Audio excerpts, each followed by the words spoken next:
Broadcasting from their world headquarters in Texas, it's the Arcade Repair Tips Live Show, the show that discusses arcade repair, restoration, news, and more. Now, here are your hosts, Tim and Jonathan.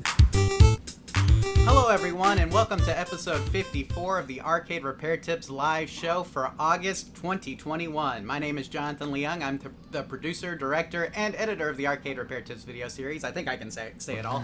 And joining me today, as always, is Mr. Arcade Repair Tips himself, Tim Pearson. Tim, how you doing? I'm good. I got my America shirt on, kind of an Olympic.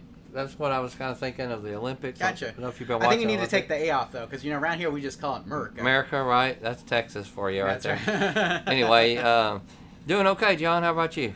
Doing good, and we're excited to be back here for another month of arcade repair-related questions, guys. So we just want to thank you for joining us, and just as a reminder, you can interact with the show if you're watching us live through the live chat. Tim, we have quite a bit of activity there already, so we'll go through some of this.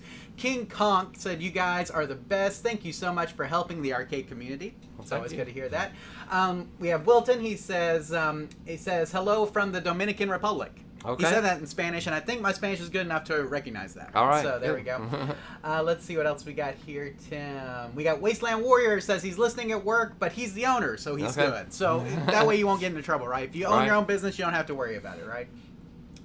Now, Mr. Bone Stripper has a very interesting question, Tim. He says, why do people consider swapping in an LCD an upgrade? So good question. I think some people see it as a downgrade. That's what YouTube Punk says, and he's also here, Tim, with us tonight. He says, yes, people say I want to downgrade my monitor to an LCD. That's what people should say. Oh, okay. Why do you think we sometimes refer to it as an upgrade? I guess because it's newer. If you got a new engine in your car, you would say you upgraded it, not you downgraded, but you could get a smaller engine. That's true. So I guess it depends on the perspective of the person. Absolutely. Let's see what else we have here. The Real Hammer Billy Lee is here. He says, hey, what's up, guys? Hey, Billy. And I think, Encore MPW says hello. Hello. Okay. We got everybody in the live chat. We do want to thank all of you guys for being here. Now, Tim, before we get started, why don't you just give us an overview of what's been going on with you? How are things at Chuck E. Cheese? And what's it like being the big boss around your store? Well, I've completing basically my first month. The last time we were talking, I think I just came back from training. Or was I going to I think you were train? coming back. Coming back. Okay, so training definitely prepared you pretty good, but not all the way for everything. I definitely missed some of the tech side of things, although there's always stuff that I can do or help fix or whatever, a few things I've been able to do.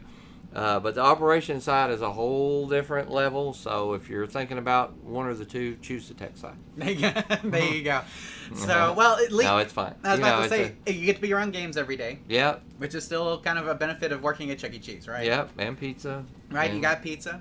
And have you guys? I assume you're not doing buffets. I know at one point you guys were. No more buffets. We have a very limited salad bar, and so kind of those are the kind of things teaching old dog new tricks, like prepping things for the salad bar. I guess would be a good example. But also you deal with a lot more kids throwing up and things like that, and it's just. Some things I was out of practice, but you get back in the groove, and some stuff's changed, and so the way we do operations and things are a little different, and may even change more. We'll see, but for right now, things are rocking along. I'm definitely settling in some, and everybody knows I'm the general manager now. I get plenty of calls. There you go. So obviously more logistical hurdles, but that comes with kind of getting the promotion that you got too, from like where you were when you before you left with the tech and going to general manager. So, okay, well, anyway, guys, I hope you guys are doing well at home. Tim, we had a couple more people chime in while we were discussing your Chuck E. Cheese stuff. And Sherry says hi. Michael says hi. Sherry from Massachusetts. Oh, okay. Says. And then we have Dragon Punch Dave says, how's it going, guys? All right. Sherry, I would be curious as what part of Massachusetts you're from, since I was just there a little over a month ago. That's right. So yeah, I know she had your hat on, too. I don't know if everybody can see it. See if I have my Rhode Island Newport hat. There you go. So, yeah. Sounds good. Well, guys, we have a full show for you tonight. Lots of great questions. So let's go ahead and get started with our first one, which is from Rob, Tim. So let's go ahead and get into this real quick.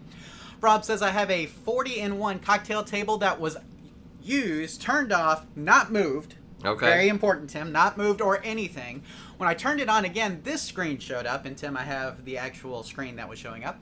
I was wondering if you could tell me how to get it off the screen, or if there's another problem that has to be fixed. Rob. So, Tim, you can see here that basically he's got this nice little blue little monitor configuration screen in there. Yeah. So what do you think is going on with Rob's cocktail cabinet? Now, it's a 40-in-1, which a lot of our viewers and listeners may know is kind of like a precursor to the 60-in-1, right? Mm-hmm. Very similar board set, just an older version. So what do you think is going on with Rob's 40-in-1 cocktail cabinet? Well, it kind of reminded me of an old Windows game or something, that look on there. But really what's going on is this monitor is displaying, hey, I'm not getting video. Right. I'm getting no signal. I'm on, I got power, but nothing is being pushed to me to play. So, normally I'm glad he said that. Had he said, we moved it out of storage or we moved it across the room, I would think that something could have just come unconnected. And that's still a possibility, but the fact that nothing is on the screen right now, and he didn't move it or anything, tends to make me believe that maybe he has some kind of power supply failure, or something else electronically has gone wrong, probably the power supply, and that's where I would start. Sounds good, Tim. And one thing we also need to note about these boards, Tim, is that they are manufactured very poorly. Typically. Yes. So like the 40-in-1s, the 60-in-1s, we have a lot of failure with those boards. And sometimes you'll get one, Tim, it'll last forever, and then sometimes you'll get one and it'll peter out in a month or two. So, and it's because they just try to manufacture them as cheaply as possible, try to cut the cost down. Most of you guys who have bought 60-in-1 boards know that they're cheap. You can get them now for, I think, under $40, Tim, if you shop it. Yeah. So, but Tim, I absolutely agree, and I'm going to put the outline up here so people can see. A blue box on the screen like this usually indicates that your monitor is not getting a video signal from the board, just like Tim mentioned. So this could be due to a power supply issue, again, something Tim mentioned, or it could be the board itself. Try checking the power supply first to see if it's functioning properly or correctly, and then see our post on checking and replacing a power supply for more information. Tim, I'm pretty sure this is using a standard switching power supply, which is very common in 60-in-1 style setups. So probably need to look at that video and see if you can check it to see if you're getting correct voltage. Now, the good news, Tim, is that both these parts are relatively cheap. A new power supply or a 60-in-1 board is going to run you around $50 shipped. Yeah, with shipping. Exactly. So the nice thing about going with the 60-in-1 board, Tim, is it would actually give him 20 more games than what he has on his 40-in-1. And Tim, we actually have seen both scenarios. We've seen it to where we had a multi-case setup where the power supply failed, and then we also saw one where the 60-in-1 board failed. So this is very common. Either one of these parts could be the issue, but more than likely, both of these parts can be replaced relatively cheap. Even if you need both, like I say here, you can get both of them for $100 and get your game back up and running. Right. So for the most part, this isn't going to be a hard fix for you here, Rob. It's just you just got to kind of do a little bit of troubleshooting and see if you can figure out exactly which part needs to be replaced, or if both parts need to be replaced, and you can buy them. Tim, anything else for Rob before we move on? I mean, it is still technically possible that a connection came loose. Right. So you want to check your connections really good, but more than likely it's probably your power supply or the board. Yeah, and you mentioned that, Tim. It looked like that was a newer monitor or maybe even a computer monitor in there. And if that's the case, they may be using a VGA connection. So make sure that the VGA is connected properly if they're using a VGA cable. And for those of you who don't know, it's a nice little blue cable, Tim. Right. So that usually has blue ends on, it's black in the middle. Not always, but most of the time. Most of the time. So, but you're looking for that, and make sure that's plugged in on both ends as well. So, Rob, hopefully that answers your question, and good luck getting that 40-in-1 cocktail back up and running. So, Tim, I'm going to come back over to the live chat. We got Carlos here. He says, "Hey there, fellas." And then we have, let's see. Oh, Sherry says she's from Pittsfield, Berkshires, Massachusetts. I guess that area.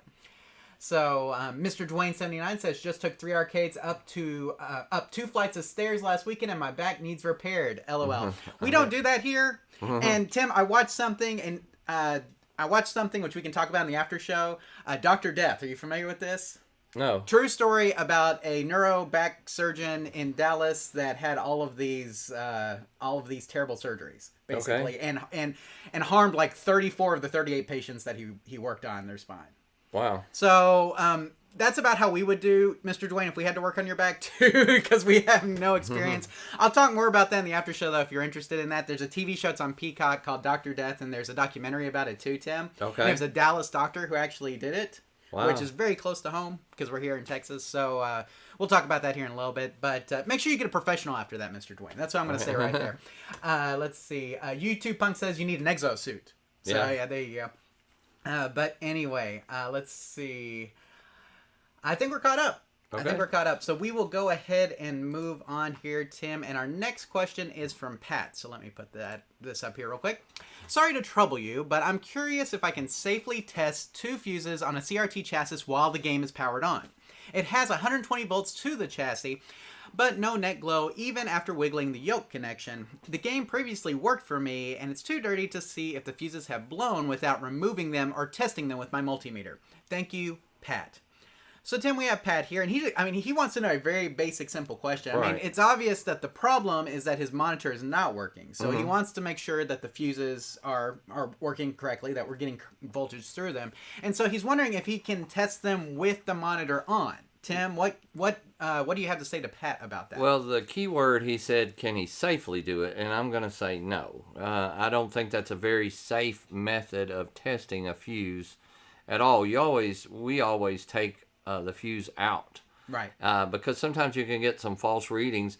You got to understand that fuse holder, if you touch one side of it and touch the other side with your continuity, you're going to get continuity because a lot of times it's connected. You'll get a false reading a lot of times. So but for safety too, you've got voltages running to those fuses and through those fuses. Especially an AC fuse could give you a pretty good shock if you get a hold of it wrong. Plus, you're sticking the metal of a multimeter most of the time down in there. So I'd highly advise not doing it with it on. Is it possible? Yes. But is it? Would I like for you to do it that way? No, of course not. And it's what you said, Tim. It's the same thing he alluded to. Can you safely do it? I mean, right. You can, but it's not the safest way, right? Right. It's possible, and I really can probably think of a couple times when I may have done that just in a hurry, but really, how big a hurry can you be in just to turn the game off, take the fuse all the way out? I've even got false readings with the fuse in its holder. Take the fuse all the way out.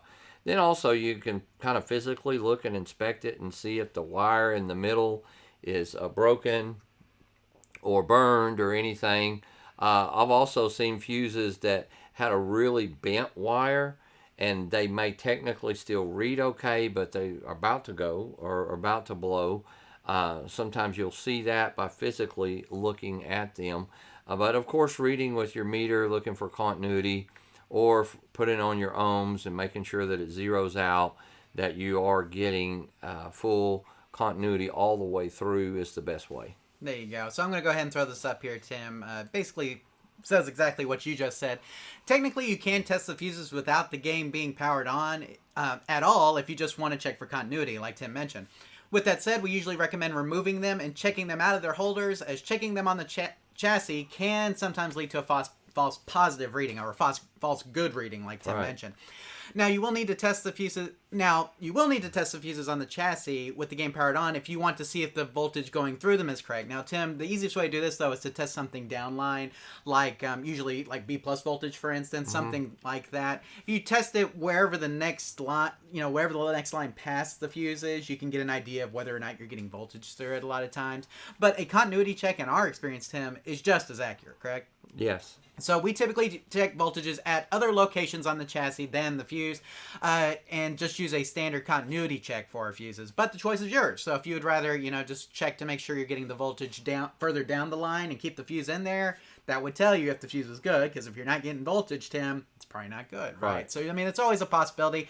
But in our experience, continuity will pretty much tell you whether or not a fuse is good or bad, right? Correct. Okay, sounds good. Anything else for Pat here, Tim, before we move on? No, I don't think so. We got a little chatter over there. Yeah, and I'll go ahead and go back here. And Sherry, I think, Sherry, we're coming up to your question next, actually, because I've got it here. She does say here, Tim, I want to send them a picture of your Frogger to show them the screen it's doing, and I don't know how to send a picture through this live chat. I think you're the next question, Sherry. Okay, so we'll just good. hold on to that for just a second. Let's see. Danny says, nice seeing you guys again. Hopefully you're doing okay. Sorry, a little late. Danny, you're never late. You're always right on time. So that's the nice thing about the show. You can always rewind later. Watch the first couple of questions that we covered, Tim, if you want to. But you're always on time here. Yeah. There's no late. So, and if there is late, it's only fashionably. So there we go. Let's see. And yeah, you guys cannot post pics in the chat. But I think, like I said here, Sherry, we're about to get to your question. Let's see. Nate says, greetings from Nova Scotia, Canada. Nice. So there we go. So we have Dominican Republic, Canada representing. We know we have some United States fans in here as well, Tim, tonight. So a lot of good stuff. But Tim, since Sherry's asking about her question, let's go ahead and get to it, right? So here we go, Sherry. I believe this one is yours. Can you help me to adjust the screen on my Sega Frogger cocktail table? I would like to sell it, but can't until I do this. I have attached a photo of the issue. I looked on YouTube, but I don't know what to look for. Now, Tim, here is the photo here. And as you can see, it looks like she's just got a lot of characters on the screen. And by characters, I mean like, alphanumerics. Right, ones and zeros and stuff. And maybe in some letters and things B's in there. Right, exactly. We're getting basically a lot of alphanumeric characters on the screen. So she wants to adjust her screen, Tim. But the alphanumeric characters tend to make us lean another way, correct? Right. Yeah, exactly. When you see those letters and things all over, you're getting garbage all over your screen. It's typically not adjustable, something you could adjust out with your monitor. The problem there goes back to where we say always start at power. So you could have a bad power supply not putting out the correct voltage, or it's your main board causing the issue and that you see. If it was your monitor, this is a great test that we'll go through this with you, Sherry. But a lot of people know this already. But one of the great tests, if it's just a monitor issue, the game would still play blind. In other words, you would be able to coin it up, you'd hear it. It would be as if you were playing without seeing anything on the screen if you had a monitor issue. I doubt that this will play at all. And because it won't play and your monitor does come on, it tends to make me think that you probably have a board issue first, and I would definitely check the power supply to make sure that it's got the right voltage. Right, and now, Tim, you can have a instance where the game is working, but the screen looks scrambly, what we'd call out of sync. Right. But this does not look out of sync, Tim, because we can almost clearly make out the characters that are on the screen, which makes us think that the sync is properly hooked up and calibrated. And so the fact that we can actually see and read things on the screen without it just kind of scrolling and kind of shifting and moving makes us think, like Tim mentioned, either a power supply or more of a board issue. So I'm going to go ahead and throw up this slide real quick that'll give you a couple of hints here, Sherry, along with what Tim mentioned as well. From your picture, it looks like your monitor is working properly, but you may have a problem with either your board and or power supply.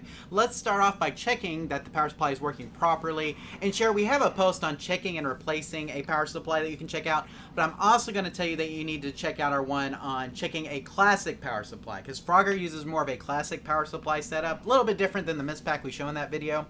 But still, it'll help you out as far as where to find or where, how to determine whether or not you're getting good voltage to your board.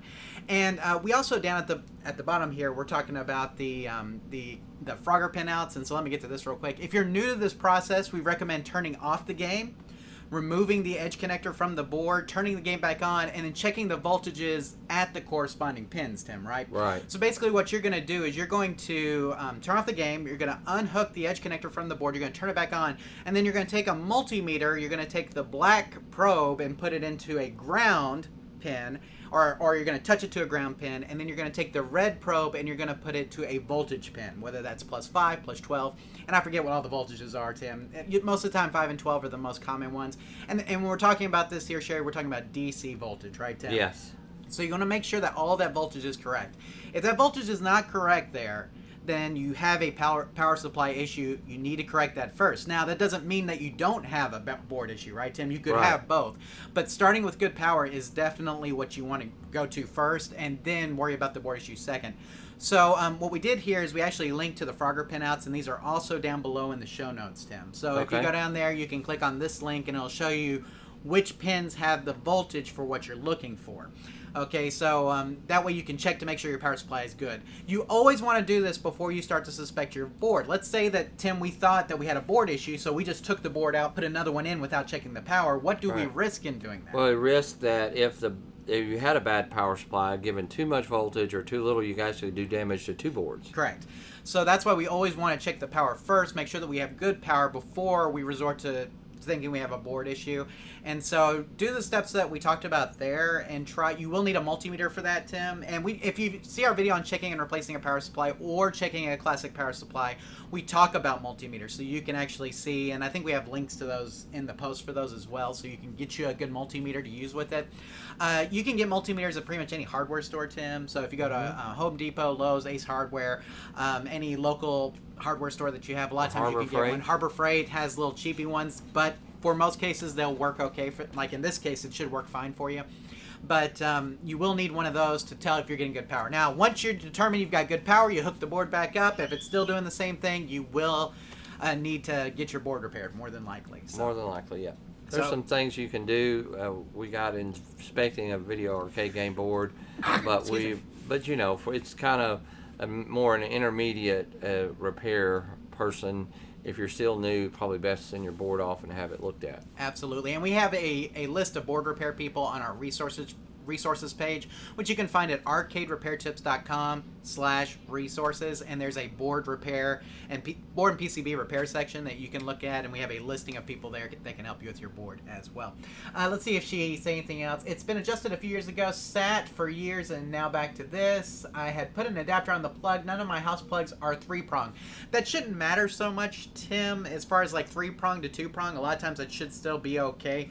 But we do recommend that if you do have a 3-prong outlet, that you plug it into that, because I mean it does help with grounding issues. So I mean, but using the 2 to 3-prong is usually okay. But usually, what happens is just like in the other questions we had before. Once a game just sets, the capacitors and stuff inside a power supply, they dry up just like they do on a board or a monitor. But the power supplies seem like they're one of the first things to go after setting idle for a long time. And Sherry, I don't know if you have the manual for the game, but the manual for Frogger is actually very good, and I won't say it's beginner level, Tim, but it's not bad as far as understanding it. You got to remember, Frogger's an earlier arcade game, and early arcade games had a lot of good troubleshooting steps in the manuals for them because people had not had arcade games before. And so the Frogger manual is out there. If you need a link to that, we can find it for you there, Sherry, but that will also help you with some troubleshooting as well if you need additional help. Let's see. I'm not a fixer. Never touched a game in my life, she says. So, that's okay. That's okay. Like I said, it may be better to have somebody come out if you're not comfortable doing like the power supply test. There may be somebody in your area who can come out. She's the one that's in Massachusetts, Tim. So if you're in Massachusetts, or if you know somebody there that you can recommend to Sherry, and you're here in the live chat, let us know, and we can send her your way or their way. And hopefully get her game fixed. But yeah, this is going to take a little bit of troubleshooting on either your part, Sherry, or somebody else's part to get it going, probably. So, anything else here, Tim? I'll see if she said anything else. Let's follow back up with us, Sherry, if there's more questions. I know some of that may sound kind of Greek to you, but if you'll go to our website and you'll look at all of our videos, you'll see there's several that may be of help to you. And she says, I have what looks out like some kind of blueprint. I think you're thinking of the schematic more than likely. So you probably have a copy of the schematic, which is very helpful if you know how to read it. They're not bad to read, especially that age schematic is usually pretty clear, but at the same time, if you've never seen it, it does look a whole lot like Greek. So, just kind of gauge it on your comfort level. We have videos that kind of go through a lot of the basics on arcade repair, Sherry, so a lot of them will help you out. But if you just don't feel comfortable even after going through the videos with that, we'll try to locate somebody in your area that can help you out. The main thing is, to answer your question, it's probably not adjustable. Correct. There's probably something wrong with either your board or your power supply that's causing that to come up on the screen. Absolutely. So, and let's see. Delusional says that Tim guy is in Massachusetts. So, and that Tim guy is one of the guys. He's on YouTube, Tim. Okay. So he has a YouTube channel. So you may try contacting him since he's in your area. Maybe Delusional can give us a link to where to contact him. I'm not sure where it is. Sherry says it's Chinese to me. So there you go. So there you go. Yeah, but anyway, yeah, I understand. I mean, if you've never really looked at these things, they can be very daunting. Our videos start at a very beginner level. So like I said, if you start with some of our beginner videos, work your way up to intermediate and advanced, we think you could fix it yourself. But again, if you're not comfortable with that, there are some people who can help you out. So, okay, let's see. Is there anything else here? I'm just looking back through. Delusional is here. He said hi, y'all. So we have Jason says testing AR board voltages, replace Big Blue, send PCB off for repair. Let's see. Carlos has a question for us, Tim. Is that yellow and pink in the still pictures you put on the screen with the questions from Miss Pac? Is that yellow and pink in the still pictures you put in the screen with the? We usually use yellow and pink for all of our lettering and things. That's kind of our style, right, Tim? Yeah. So, I mean, if that's what you're looking at, yes, it is yellow and pink.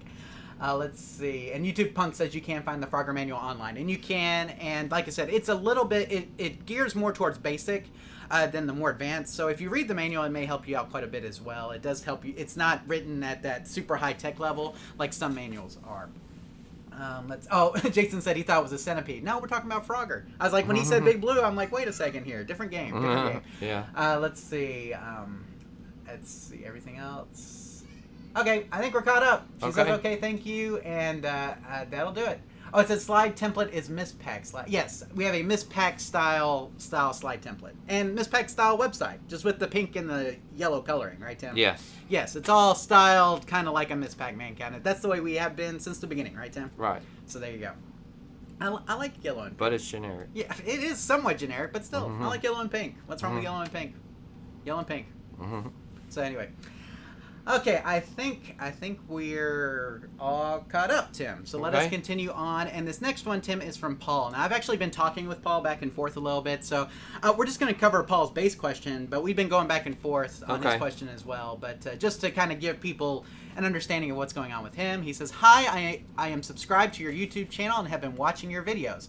My Pac-Man monitor appears to be dead. I have voltages all the way through the AC filter, monitor isolation transformer, game board transformer, power supply, fuses, monitor chassis. I followed the instructions on checking the color pins on the back of my neck board by grounding out each pin using the clip lead grounded to the monitor chassis. The monitor did not show any blue, green, or red when doing this procedure, which is supposed to illuminate a faulty tube.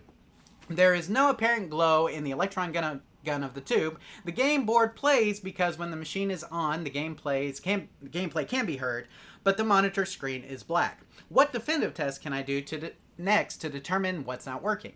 Is it a faulty chassis, neck board, or faulty dead tube? And if it's my tube, then what next? Is it easier to replace another CRT with another CRT or LCD monitor conversion? Paul. So, Tim, we have Paul here, and one of the things he mentioned in this email, you'll notice, Tim, is that he says that he tried the checking a monitor tube neck test. The problem with that test, Paul, is it only works if you're getting something on your monitor, right? You actually have to be getting high voltage on your monitor for that test to work. From your description, Tim, it sounds more like playing blind, right? Yes, it sounds like there's a problem in the high voltage section, which is causing it not to have any net glow, not pushing through those colors and things that would go to his tube. He might have power going to it. He doesn't have power going through it. Correct. So a very classic case here, Tim, because anytime we can hear that game playing, but we don't see anything on the screen, then more than likely we are getting a playing blind style issue that we're having here. So let me go ahead and throw this up. From your description, it sounds like a classic case of playing blind. Man, Tim, I'm having problems talking today. I don't know what it is. This is usually caused by an issue in the power supply section of the monitor chassis. Check your fuses, hot diodes, flyback, and other components in the high voltage line. See our post on troubleshooting games that are playing blind for more information.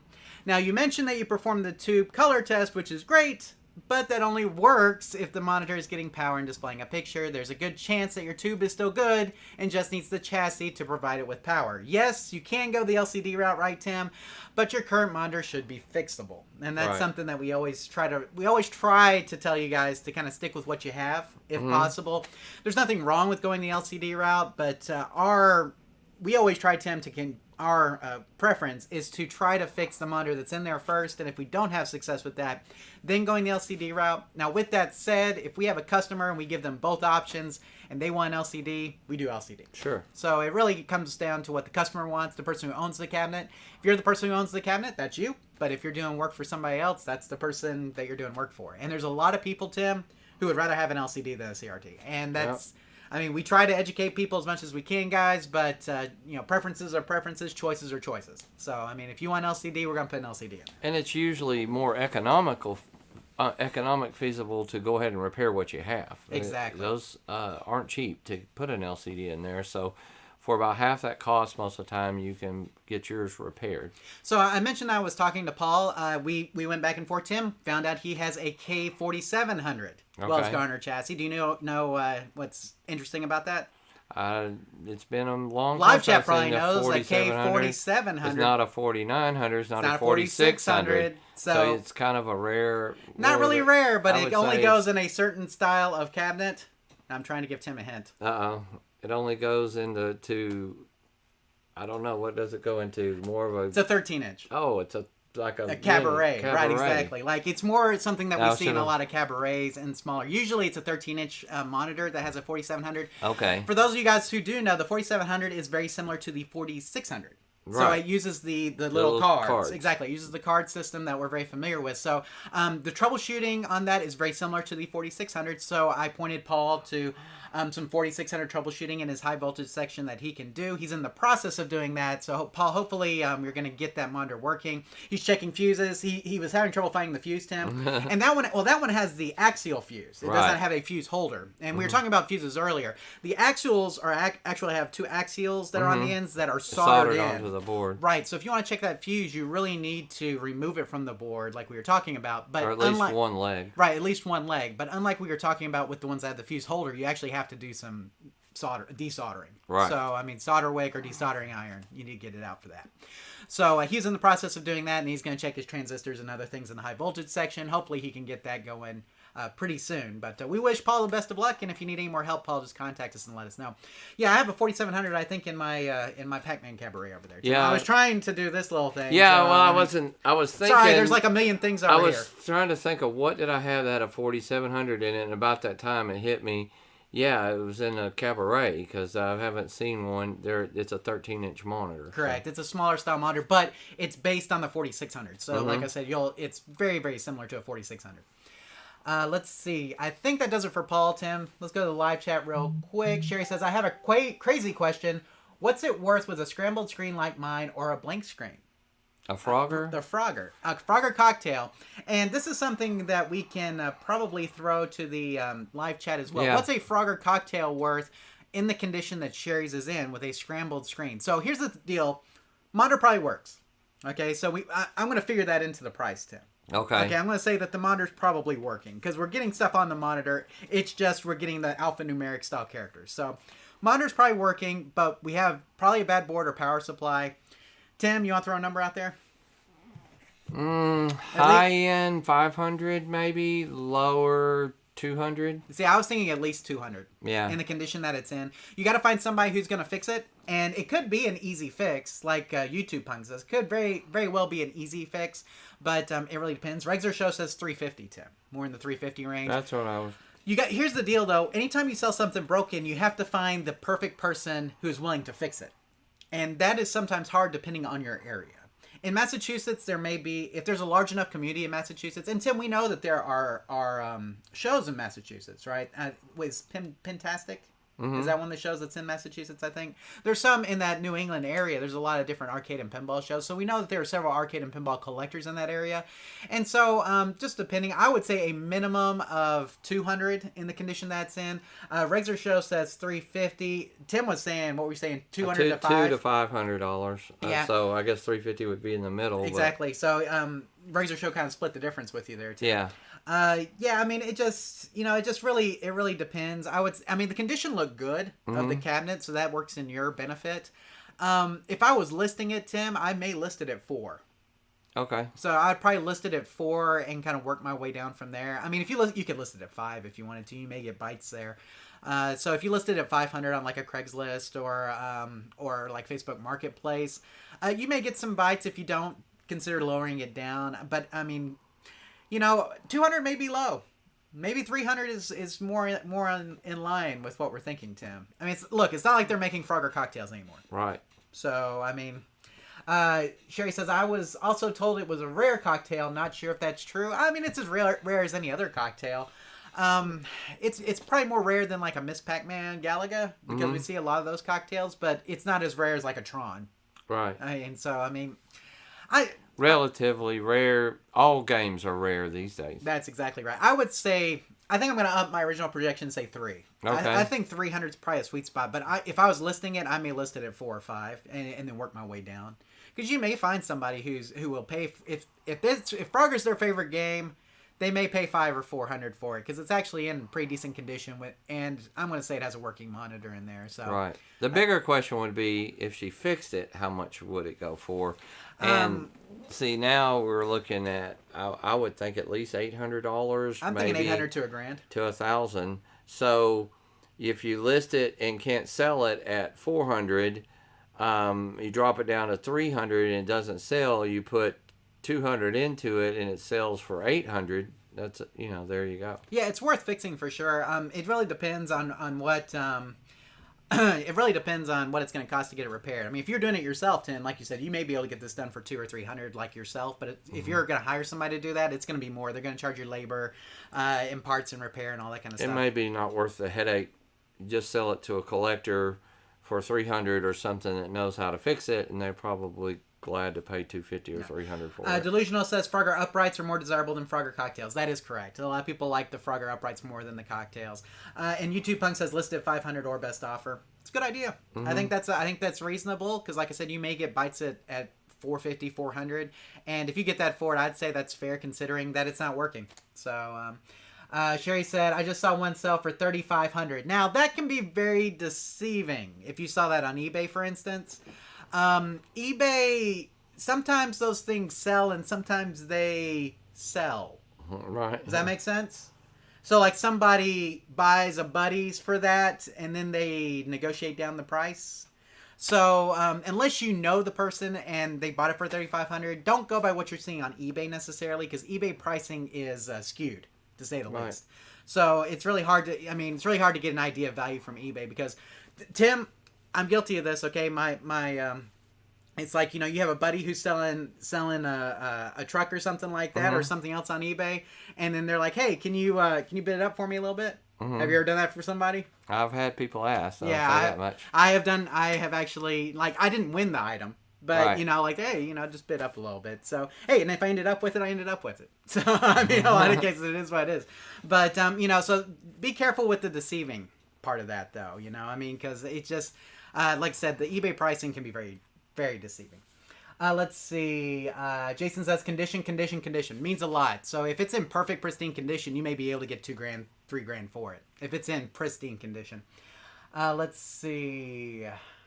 And we should preference that this is not a typical question. We talk about repairing them. We really don't buy them. Right. Like, we're not active buyers. I haven't bought a Frogger cocktail in 20 years. Exactly. So, take that with a grain of salt too. They may be skyrocketing right now for all we know. Absolutely.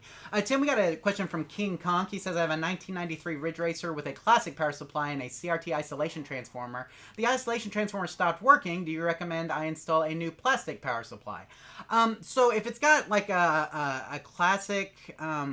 when you say classic power supply, I don't know if you're talking about like if it's got the original transformer. More than likely, it may be using a combination isolation transformer and AC transformer, Tim, which we saw in like Miss Pat cabinets sometimes and things like that. If that's the case, what we'd probably do is swap that out for a standalone isolation transformer and switching power supply. Yes. So that way you don't have to worry about having the AC, because more than likely the AC isolation side of, or the AC transformer side of that is not being used anymore in your cabinet. So just get you an isolation transformer for the monitor and then go with a switching power supply. You may not even need a switching power supply. More than likely, the AC side of that is probably not working anymore. The AC transformer side, that's not working. So just get you a nice isolation transformer. If for some reason the AC transformer side is still hooked up, you can get a switching power supply to replace that. So, I mean, what do you think, Tim? That about sums it up? Okay, so King Kong, hopefully that answers your question. Let's see what else we got here. Let's see. V-Raven 1997. I just swapped my CRT monitor for an LCD monitor. Do I still need the power transformer? Now, unless your power transformer, like we talked about, is actually supplying AC voltages to your board, you no longer need it. If it's just an isolation transformer for the original monitor, you can get rid of it.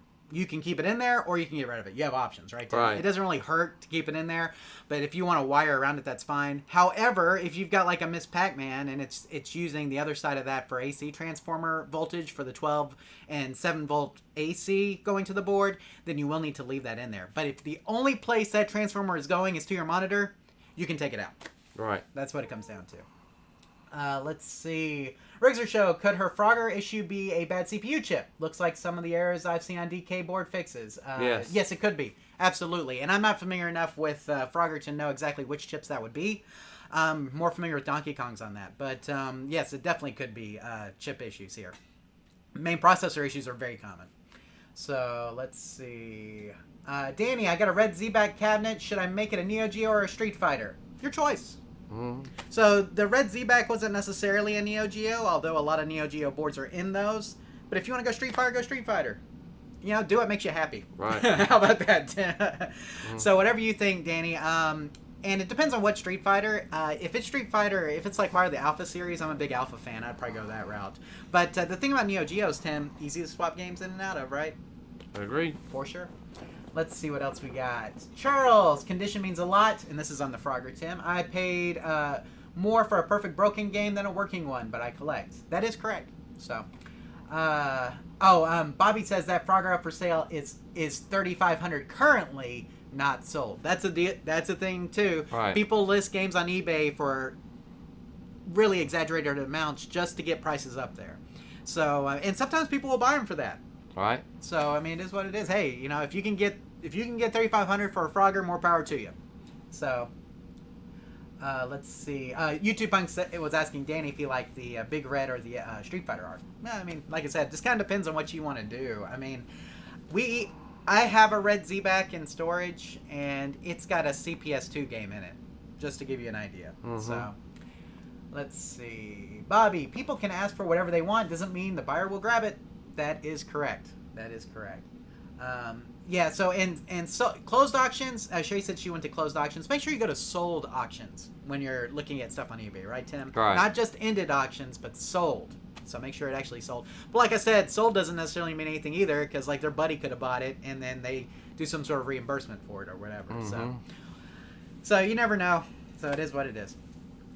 Okay, Tim, I think we're caught up. Okay. Okay, so let us continue on with this question from Pete. And Tim, you'll notice that our title for this episode is Burning Roads Without the Keys. Okay. And that comes from this question from Pete. So let's get to it real quick. I have a Road Burners motorcycle arcade. It was given to my son by somebody that needed the space in their home. It worked fine when we picked it up. We had to store it in my garage for a couple of years. I turned it on a few months ago in winter and everything worked, but no video. I just turned it on again today and the video came on, but it had a constant vertical scroll. I'd like to try adjusting it, but we have no key for the back panel. Is there any way to open it, or is there somewhere I can obtain another key? Appreciate your help, Pete. And Tim, I don't know why I went into my Seinfeld on it, but we have no key for the back panel. I don't know why I did that, but anyway, it is what it is. We have Pete here, Tim, and Pete has this really nice Road Burners that he got for free. Okay. Which is always great to get a free game. But they don't have a key to it. So they don't have a key to their motorcycle game. Okay. See what I did there? But anyway, so what can Pete do? He needs to adjust the monitor, get a little bit of vertical scroll in there, Tim. Happens, you know, when games are moved around or sit for a while. So what can Pete do in order to gain access to the monitor on his Road Burners arcade cabinet? Well, he asked about the keys. You know, it depends on where you got it from, and more than likely it was an operator's game at some point, and the key's long gone. So the chances of finding a key are super slim.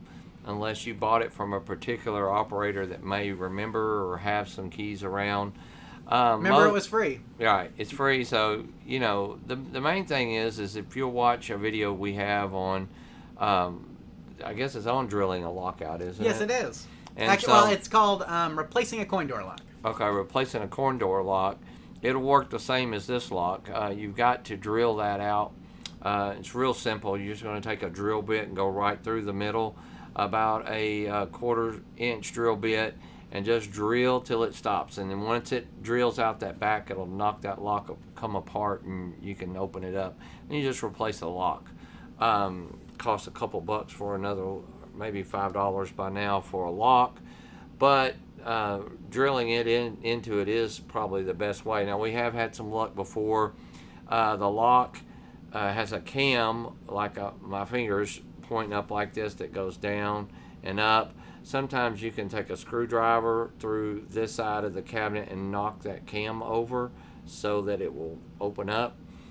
Just a hammer and a long screwdriver, you can beat that cam over to where the back door will come off.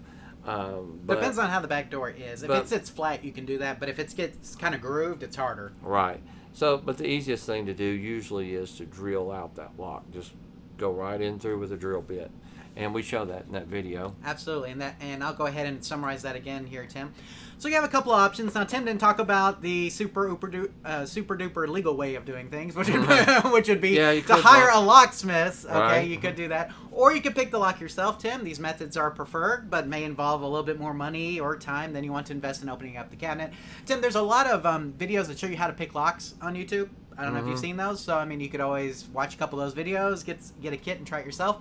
As we've mentioned before here on the show, our good friend Stan is a locksmith, so he could open up games a lot of times for us without having to drill out the lock or anything like we used to do. But you can go that route, and that's probably the nicest route to go without doing too much damage to anything. But with that said, in cases like this, we typically try to drill out the lock, like Tim mentioned, to see if we can get the cam to drop to allow us access. And we discussed this in our post on replacing a coin door lock, but the process is similar for any lock on an arcade cabinet. Now, Tim, kind of special instructions for this particular lock. Be careful to avoid getting metal shards on any electronic parts, and you should be good. If the lock for the back door is close to your monitor chassis, you need to be careful when you're drilling out the back of it. Because as you drill out the lock, the back... once you bust through, there's going to be metal shards that are going to kind of It's going to fall too. So when you get close to the end of the lock, be very slow with it, going the rest of the way so that the metal shards don't fall into your monitor chassis. Because if they fall into your monitor chassis, you're going to have problems. You're going to have problems. So be careful with that. A lot of times manufacturers will put the lock a little bit below the monitor chassis, with the monitor chassis being a little bit higher, and that will prevent that. But just to be sure, not sure how Roadburns is set up, just be careful when you're getting to the end of that lock that you take it a little slow so that you don't have any metal shards getting on your chassis. Now, like Tim mentioned too, and I didn't put on the slide, you can take like a flathead screwdriver and bang a hammer on that cam if you can get it in there. We've done that to who knows how many cabinets and have been able to get in with pretty good success as well. So if you don't want to drill out the lock, if you're a little nervous with that, you may just try to kind of wedge a flathead screwdriver up in there and take like a rubber hammer and just see if you can beat on it a little bit to get that cam loose. And a lot of times it will come loose, or you'll bend it enough to where you can open the door. So anything else here, Tim, for Pete before we move on? I don't think so. Do they have any questions in the chat room? I can go here. He says, let's see. They're just talking about Danny's. Danny says he likes Street Fighter better. You should make it a Street Fighter. There you go. There you go. And let's see. Whatever floats your boat, like YouTube Punk says. And he says, do you guys like bezels being glass or plexiglass?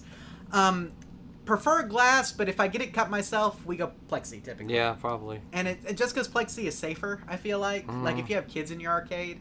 But I like the look of glass better. But getting a piece of glass cut versus a piece of plexiglass cut is a lot different. So you can go down to Lowe's and get a piece of plexiglass. They'll cut glass there too. But if you're going to go glass, you really have to go tempered. And tempered glass is expensive, right, Tim? Yep. So you don't want to go with regular glass.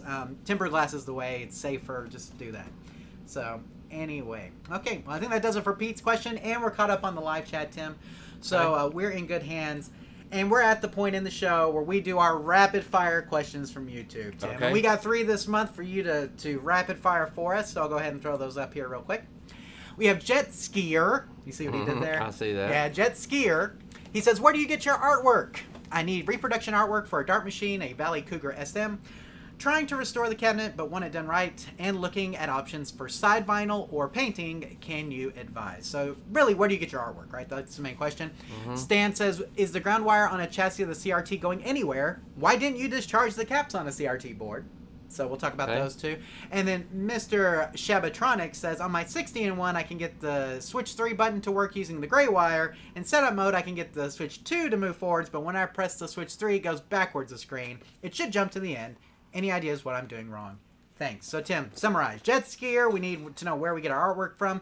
Stan, how is the chassis grounded, and why didn't you discharge the caps on the CRT board? And Mr. Shabatronic, why isn't my Switch 3 button doing what it's supposed to do on the 60-in-1? So, right. Tim, we'll take these rapid fire one at a time. The first one from Jet Skier. Where do we get our artwork from, Tim? Where's a good place to get artwork?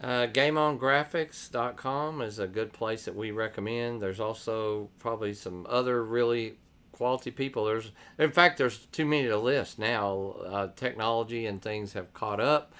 Made those, even your local screen printer, artwork printers may be able, if you could get the file, could do that for you. Yeah, and the only reason I think Game On Graphics would be better for this one, Tim, is because he may want something that's somewhat custom, and Game On Graphics does a really good job with custom stuff. Right. So if you need that, highly recommended. We've used Game On Graphics back when they were main marquees, Tim. It's been that long. So, right. I mean, we really like Game On Graphics. Used a lot of their stuff. Very good. Now, Stan is saying, like, where's the ground wire on my CRT go? And then why didn't you discharge the caps on the monitor? Well, it typically just goes to the frame or any metal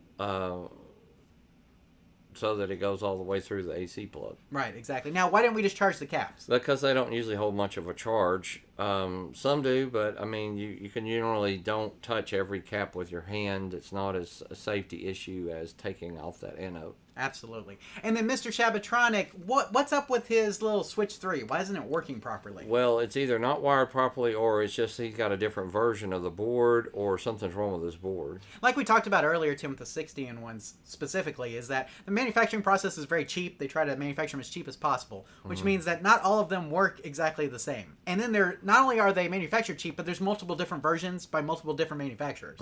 And so you never know exactly what you're going to get. But wiring and board versions, I think, has a lot to do with it, Mr. Shabatronic. So, Tim, I think we got them all. Okay. Did we get them all? Okay, let's go ahead and throw up the outline scene here. So, Jet Skier, for your project, GameOnGraphics.com is probably your best bet. Great quality, will print custom artwork as well. Now, Tim, he said vinyl versus painting in there as well. Any kind of tips on that as far as going with vinyl over paint? It's just a preference, I've done both, and certain types of cabinets. Now, if you're going to do vinyl, the cabinet has to be in really good shape. Right. That's going to show every dent, hole, crack, things like that. So painting sometimes is easier, in my opinion, but vinyl's not bad. You also didn't talk about laminating, which Right. is something we've done in the past as well. And laminating on a project like that, Tim, I would probably, if it's something I really wanted to keep, I'd probably go laminating. Yep, me too. So we have a great video on laminating an arcade cabinet you should check out. So Jet Skier may look for that. Stan, the ground wire is typically grounded to the monitor frame with itself being connected to the ground prong on an AC plug. So that should go all the way back to the floor ground, okay, for safety purposes. And yes, you can discharge the caps, Tim, sometimes we do, but they usually don't hold much of a charge, right? Not enough to really hurt you. The only exception to that might be the bigger caps that are on the chassis. Right. And sometimes we will discharge those, but I mean, it's up to you. If you're worried about those voltages, that's fine. You can do it, but we just don't worry about it. And yes, have we gotten shocked putting a chassis on our laps? We Probably have. so. But the thing about capacitors, Tim, is there's not much in there. So I mean, once it's out, it's out. So not much of a concern for us. And then Tim, we already went into what we talked about with Mr. Shabatronic. Could be the version of the 60-in-1 board. There are several different variations, and not all of them function the same, especially in the setup menu. Or, like Tim mentioned, could be a wiring issue. Make sure you're going by wire pin instead of the wire color. Because you notice, Tim, in his question, he talked about, like, the gray wire. Right. Don't go by the gray wire. Go by the actual by the actual pin location on the JAMA harness. Tim, you can look up a JAMA pinout to see which pins are supposed to go where. That will tell you. But try not to go by wire colors, guys, because every JAMA harness seems to be a little bit different. Right. Except for the monitor wires and the voltage wires. Typically, those are pretty universal, but everything else is kind of a crapshoot. So you just never know. Okay. So, Tim, I think that does it for the questions. Before we get to your tech tip, let's go back to the live chat real quick. Rexer Show says laminating is great. Then adding vinyl is so easy, he says. Mm-hmm. But the thing about vinyl is you just have to, like you said, make sure that you have prep work. Yeah, make sure you have it very smooth. Let's see. Death Angel HRA. Thank you for the advice on the Crt fuses. They are soldered in fuses, but I'm going to pull each board and clean them. So that's Pat, Tim, that we talked about earlier with the fuses. Yes, that's exactly what you should do. You need to pull them out, check them, and then put them back in if they're working properly. So, and then YouTube Punk says the laminating gives such a great finish, but it adds about $100 to $120 to the restoration process. That is correct. It does add a lot of cost, but if it's something you're going to keep, Tim, man, it sure does look good. Let's see. Delusional says Geo7 caps can hurt you. Yes, they can. That's probably the one I think that we get popped on more than any of them, Tim, is the Geo7. Probably. But you can discharge them if you want to. We've been popped a couple of times. They do hurt, but we lived. So we're still alive today. Yeah, I mean, you can discharge them. There's nothing wrong with that. We just didn't do it in the video. I mean, that's the thing. Tim, I think in the video where I think it's a K7000. That we do in our install cap kit videos. So, I mean, Wells Garners are usually pretty good about discharging pretty well. Geo7s are an exception to that, like Delusional says. They can't hurt you. So, kind of it's your choice. I mean, don't let us tell you what to do and what not to do. I mean, as far as, like if you want to discharge them, discharge them. If you don't, you don't. So, it works both ways. It just depends on if you want a little voltage on your lap or not. So, or on your hands. So. Okay, Tim, I think we're caught up. So let's go ahead and talk about your tech tip. Now, you sent this over to me, Tim, and, I thought to myself, this is definitely something that is very handy for people who may be, especially working on boards, right, Tim? Yeah, well, it's just real simple. They make a couple of LED straighteners out there, and I can't remember the price, but both were pretty cheap. And guys, you've all run across this where you pull the legs or you pull a chip out to check it, and then you have to take 10 minutes to kind of straighten it all. What those are made for is for you just to slide the chip through there or to set it in this other one and move a thing, and that straightens all those pins for you, and then you can pop it right back in. I don't know, I didn't even realize that these were around. Even as long as I've been doing it, I've just always straightened them by get a pair of tiny needle nose and straighten them. Or use my fingers, or a tiny screwdriver or something. But I definitely have bent a lot of them. And this is kind of a neat tool to have in your tool bag. I don't know if you guys are aware of these, but that's where you can get them. And that's what to do. Now, and we should say, Tim, that Arcade Parts and Repair sells the Jamco one as well. So you can get it there. These are just the links you sent me. Okay. And here's the thing. I have never pulled a chip where I didn't have to at least straighten one pin. Right. I have never pulled a chip. I always have to straighten at least one. At least and one. Maybe that's just because I'm terrible at it. But, right. But it seems like I always have to straighten at least one pin to get it back in. I don't think I've ever pulled one where I just got it clean. Okay, if you pulled it clean, man, that's impressive. I mean, I can get it close. But I still feel like I need to straighten them a little bit. Even with the chip puller, I usually end up putting a little bit too much pressure on one side or the other and bending a pin or two. Absolutely. Rexer Show says, that's awesome. I bend mine all the time. I break them too. Same here. Yeah. And so, but the problem is, Tim, a lot of times you will break them trying to bend them back. Right. And so this will prevent that, correct? So supposedly. I have not tested these, but they're real simple designs, and I thought it might be a good tip if somebody does a lot. They may, or you can chime in if you have one of these, how good they work. Absolutely. So I thought it was a really good tip there, Tim. And if you're doing any kind of board repair on a regular basis, especially if you're having to pull a lot of chips, I think this is something that definitely needs to be in your arsenal. So we'll put it like that. Pulling it clean is like grasshopper snatching the pebble. Or trying to catch a fly with chopsticks, right? Right. I think it's more about a patience thing. Usually I just get a little impatient. I just pull it, and when I do, it usually bends something up. Absolutely. So I've tried, because then also when I try them, I'm real slow and real slow. I still do it. So it's like we just pull it and straighten them and then put it back in. Yeah. I always have to rock it. I can never just pull it straight, right? You have to rock it, and that rocking motion is really what causes those pins to bend, right? I'm sure. So it is what it is. But anyway, so pin, lead straightener, pick one up at the 2 links that we have. We also have them below. And Arcade Parts and Repair, Tim, which we recommend for a lot of other parts. They carry the Jamco one as well. So if you want to get that, you can. But I think it's a handy tool, especially for those of you guys who are trying to dip your foot into board repair, or if you're an experienced board repair technician, something like that can help you out a lot. Okay, Tim, let us get to the news items for this month. And the first one we have is, guess what? All of those rumored arcade 1-up cabinets we were talking about, looks like they're coming. Right. Okay, so E3 came and went. We didn't get any indication that the Tron game was going to happen. But now Amazon and a Canadian retailer, Indigo Chapters, they updated their website with several product pages for unannounced arcade 1-up items, including the Tron cabinet, Tim, and you can see it there with the stool.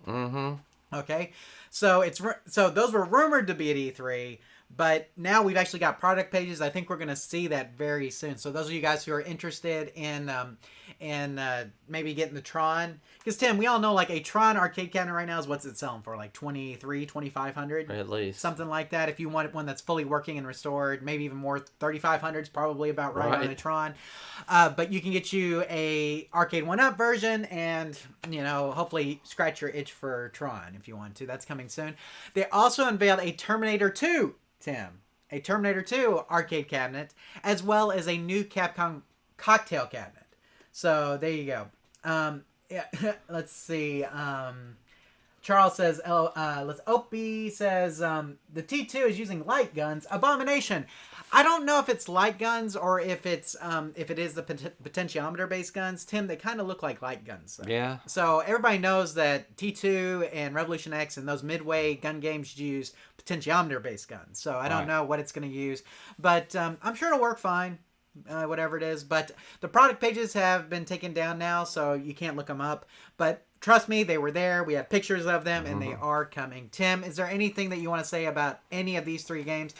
One of them you have a pretty good story about, and that's the T2, right? Yeah. Well, we won't go into that. Okay, we're not going to talk about that. Not at all. No. Well, I want to always be sure be specific when you're trading a game. I'll put it that way. There you go. Is that something we're going to have to wait for, like, in the after show? Yeah, maybe so. I mean, it's arcade related. Yeah. You should... How about into the show? Okay. You can tell the story? If anybody wants to hear. Okay. It's not my finest moment. There you go. Now, the T2, I think it is just T2. We didn't see any other games on there. I could see them putting Revolution X on there, but the problem is that's probably a different license, Tim, because it involved Aerosmith. Right. So trying to get that license plus the Terminator 2 license may be difficult. So it may just be Terminator 2. Don't know yet. We'll find out. So we don't know much about them except for there are product pages that exist, which means we're pretty sure they're coming soon. So there you go. But if you guys want to chime in on any of that, please let us know and we'll go from there. Tim, this didn't get a lot of traction on our social media pages, this next story, but I just wanted to bring it up because I thought it was very interesting, and this is Man Steals Flamin Finger arcade game from Coin Laundry. So, a man broke into a laundromat and stole an arcade game, police said. The burglary happened the afternoon of April 21st at the Suds Coin Laundry on Panama Lane in Bakersfield, California. From the picture, the arcade game appears to be a Namco Flamin Finger redemption game. Please contact the Bakersfield police if you have any information about the missing game. Now, Tim, I guess he just wheeled this thing out. It looks like it. It looks like he just literally pushed it out. This redemption style one, our friend Stan actually has. He has that actual cabinet there. And Tim, you used to have Flaming Finger at Chuck E. Cheese for a long time.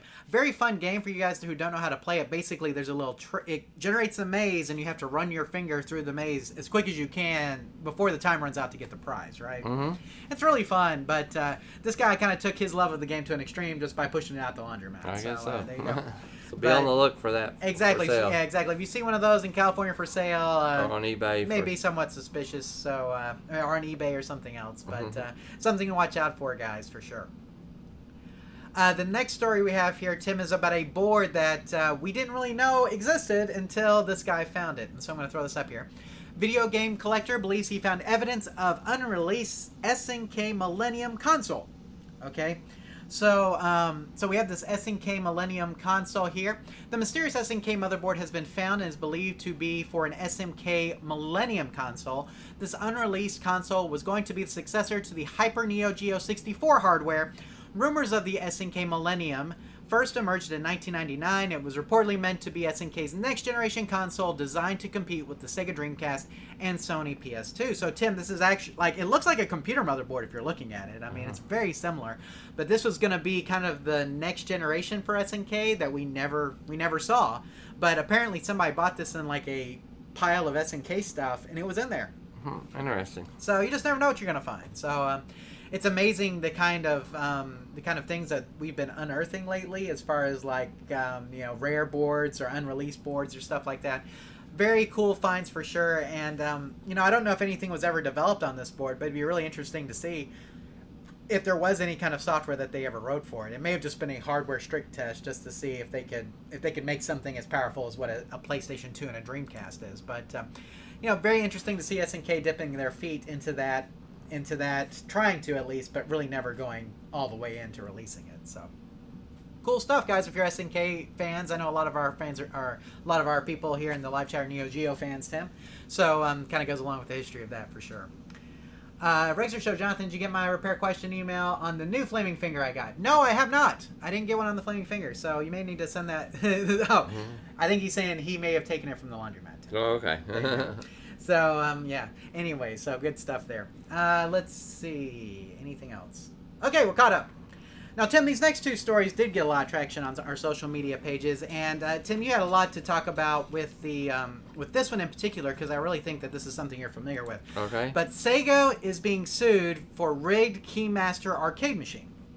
So a new lawsuit alleges that Sega's Keymaster game is intentionally rigged against players. Imagine that, Tim. Yes. The plaintiffs claim the redemption game prevents awarding successful runs based on a number of plays, making it more of a chance-based game. Marcelo Muto filed a lawsuit in a California court. It's a proposed class action lawsuit looking for $5 million in damages to be distributed amongst wrong consumers. With Sega Plate Amusements, which is owned by Sega and now called Sega Amusements, and Co-Muse America, which manufactures the Keymaster, named in the suit. Now, most of you guys have probably played a Keymaster. Yes. Okay, if I did a show of hands, Tim, I could probably I would assume that most of you guys have played Keymaster. Guys, it's rigged to a certain extent. To a certain extent, okay? Right. And this is the same for crane games, too. We've talked about this a lot. So I know, Tim, we have people who are watching who may not be familiar with how the settings on these games work. You want to give them kind of an overview on that? So what it does, it is a game of skill, but it almost makes it impossible to win until a certain number of plays have been done. Let's say you set that on, let's say it's $1 a play, and you set that on 100 plays, so that it's almost guaranteeing the operator, I'm not going to pay out until I make $100. Then at that time, it all of a sudden gets easier, and the person can win, and they win the prize, which is probably a lot less than $100.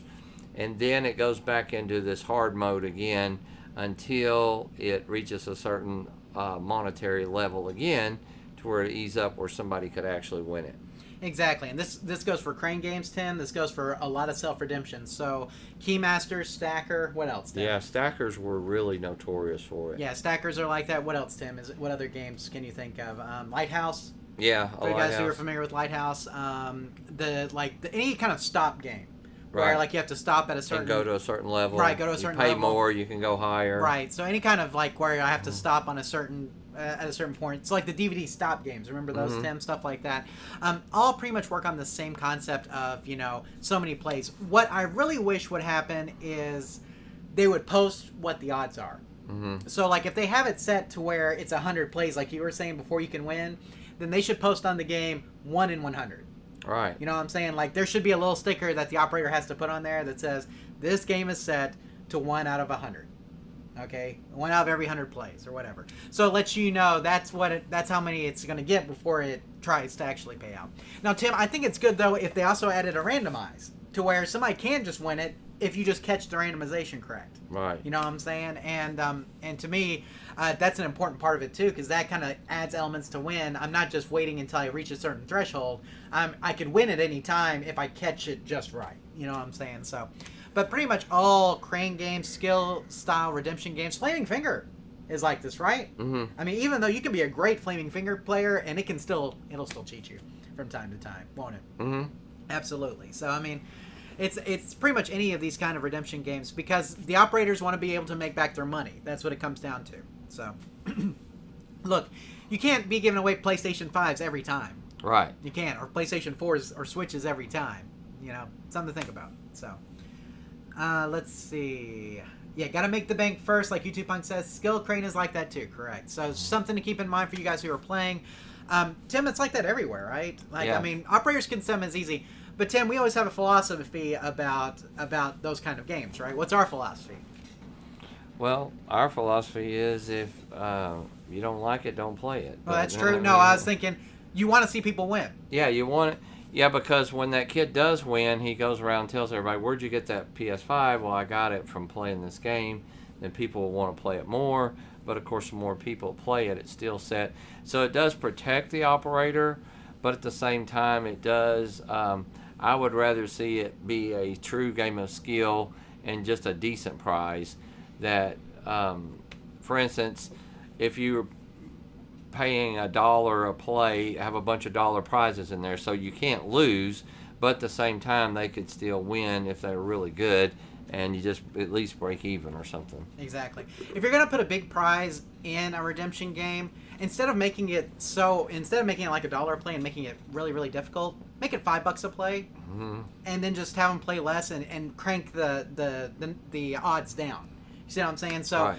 you know, instead of having, if it's $1 a play and it's 1 in 100 chance, make it $5 a play and then make it 1 in 20 chance. See what I'm saying? You're paying $5, but you're winning. You're going to be able to. You have a better opportunity to win each time you play. But I think there's something about the dishonesty of it. It's either a game of chance or a game of skill. Mm-hmm. And I think when you go to Vegas and you're playing a slot machine, you know it's a game of chance. And slot machines typically do have the odds on them too. Right. So you know how you're playing.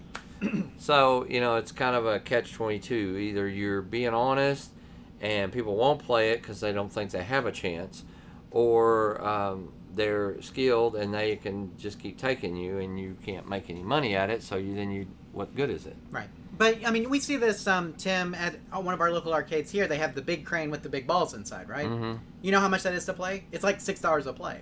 Okay, that's expensive. But guess what? You win almost every time. Right. Okay. And a ball costs $2. So Exactly. they're making money you're making even money. if they give one away every time. Right, exactly. But if you're playing for a PS5, guess what? It's going to be hard. Right. It's going to be hard. It is what it is. So, I mean, it's either put the PS5 in there and make it super hard, or pay more. It'll be interesting to see what the courts say about it. Right. Or you can put a smaller prize in there, Tim, and then just make it easier, right? Right. So it is what it is. Maybe the lawsuit will end up paying out. Who knows? We'll see. And then, Tim, this one was probably the one that got the most traction. It's a very big story, of course. Legendary pinball designer Steve Ritchie has left Stern Pinball to join Jersey Jack Pinball.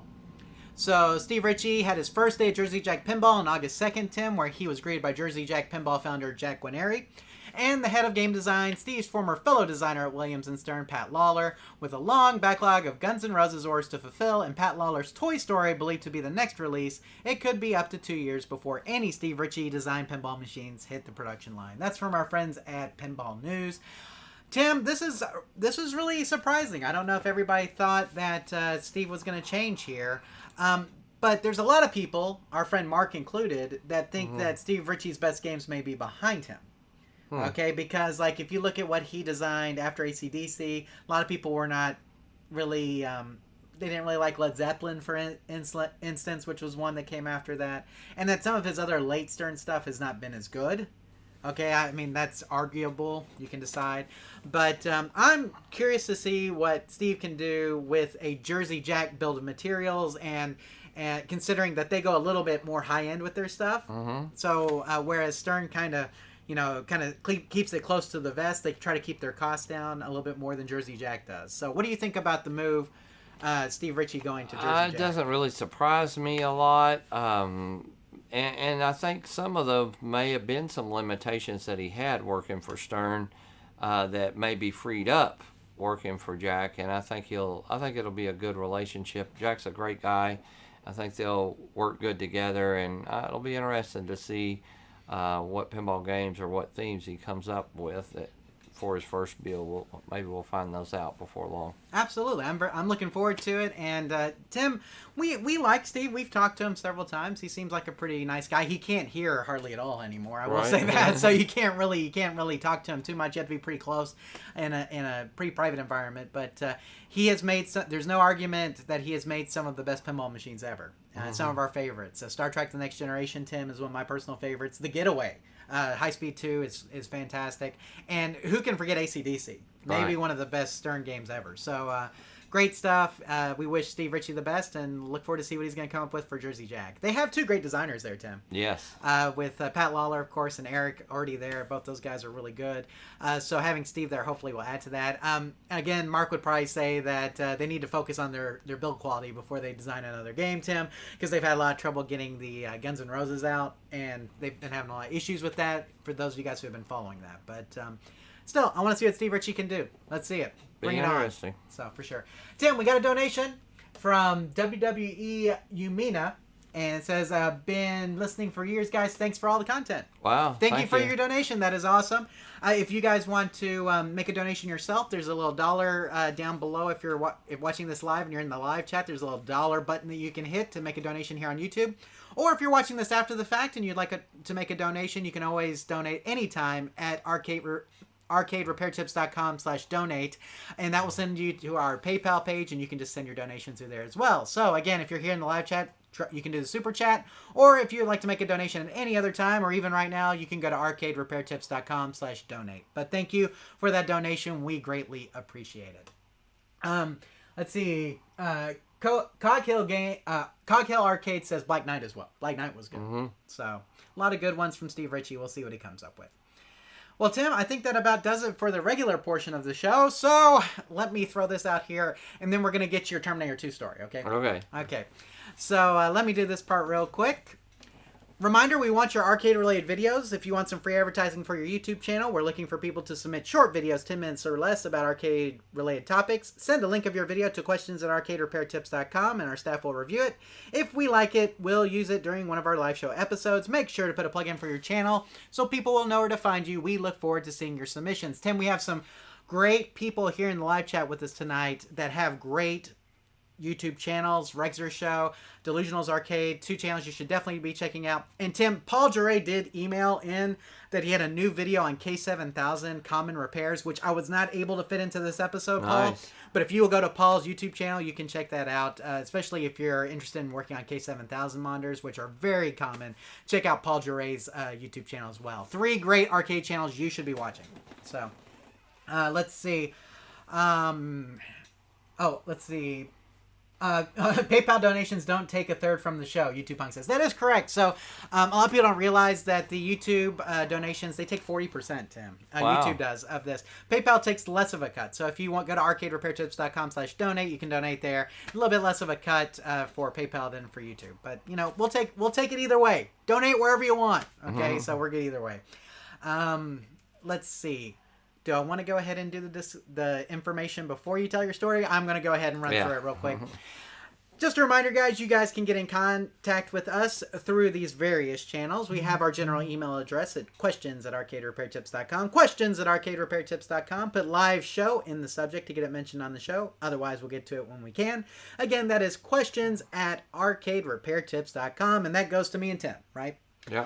We also have our YouTube page, which if you're watching this right now, you know where it is, but you may be listening to this on the podcast, and if you are, then you can go to our YouTube page at youtube.arcaderepairtips.com, and we do try to cover comments from the last live show on the next episode. Tim, I don't know if we were able to get to all the comments from the last episode, because we had some sneak in, over the last week or so. Okay. We'll try to get those on the next show, guys, but we do traditionally try to answer the comments from the last live show on the next episode. But make sure you give us a subscription if you haven't already. youtube.arcaderepairtips.com for that. Tim, we have our podcast email at podcast@arcaderepairtips.com. That does go to Eric and Rusty, Tim, and I have not talked to them in a while just because we've all been so busy. The last month for me has been busy. So I will get with Eric sometime soon, though, and talk to them. But if you want to send an email to them, the podcast at arcaderepairtips.com email address should still be open, and you can still contact them there. We also have our iTunes page at itunes.arcaderepairtips.com. If you want to subscribe to the audio version of what you're listening to right now on the live show, we will also be putting question and answer podcasts out there if Eric and Rusty ever get one out again. So, again, itunes.arcaderepairtips.com for that. And Tim, I may try to get back to the interviews podcast, but we've been so busy. Like I said, I've hardly had any time to do anything. So I do want to get back to the interviews podcast. Maybe once my schedule normalizes, we can get back to doing some of those.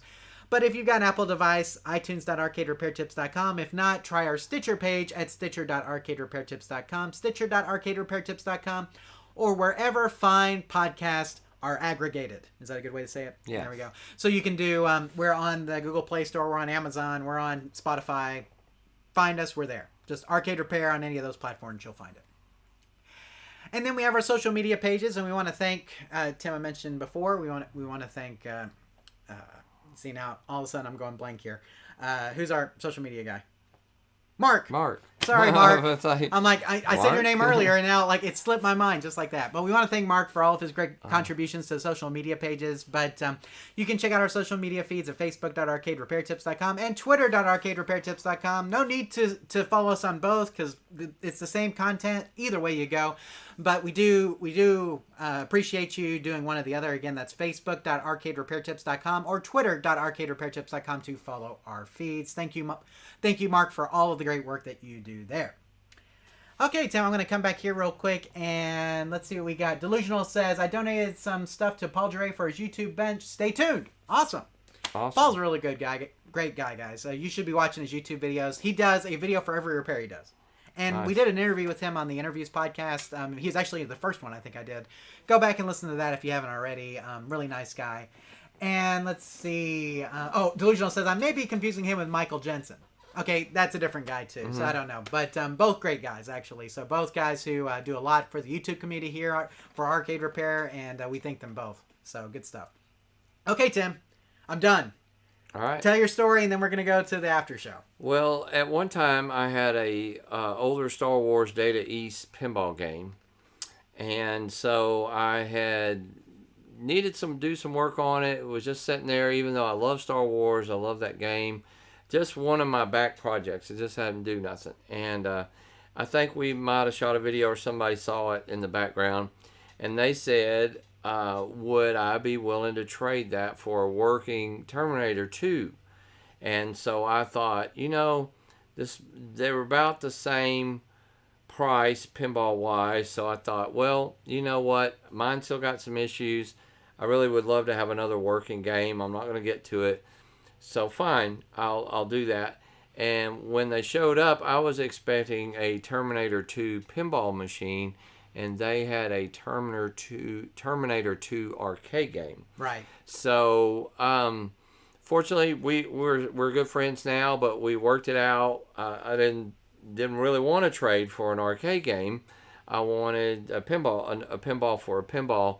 So the fact there was a Terminator 2, I was assuming pinball. And he was assuming, well, you like arcade games, you might like this arcade game. And so we ended up doing a deal. We negotiated some of the parts of it. But just for a long story short, make sure that before anybody travels or you do any kind of swap or you go way out of your way, that you have a picture and you know what you're doing. If he would have sent me a picture of it, I would have immediately said, oh, I don't want an arcade game, I want the pinball game. But maybe my loss is somebody's gain out there, that you should always send pictures and do trades, even if you know the person.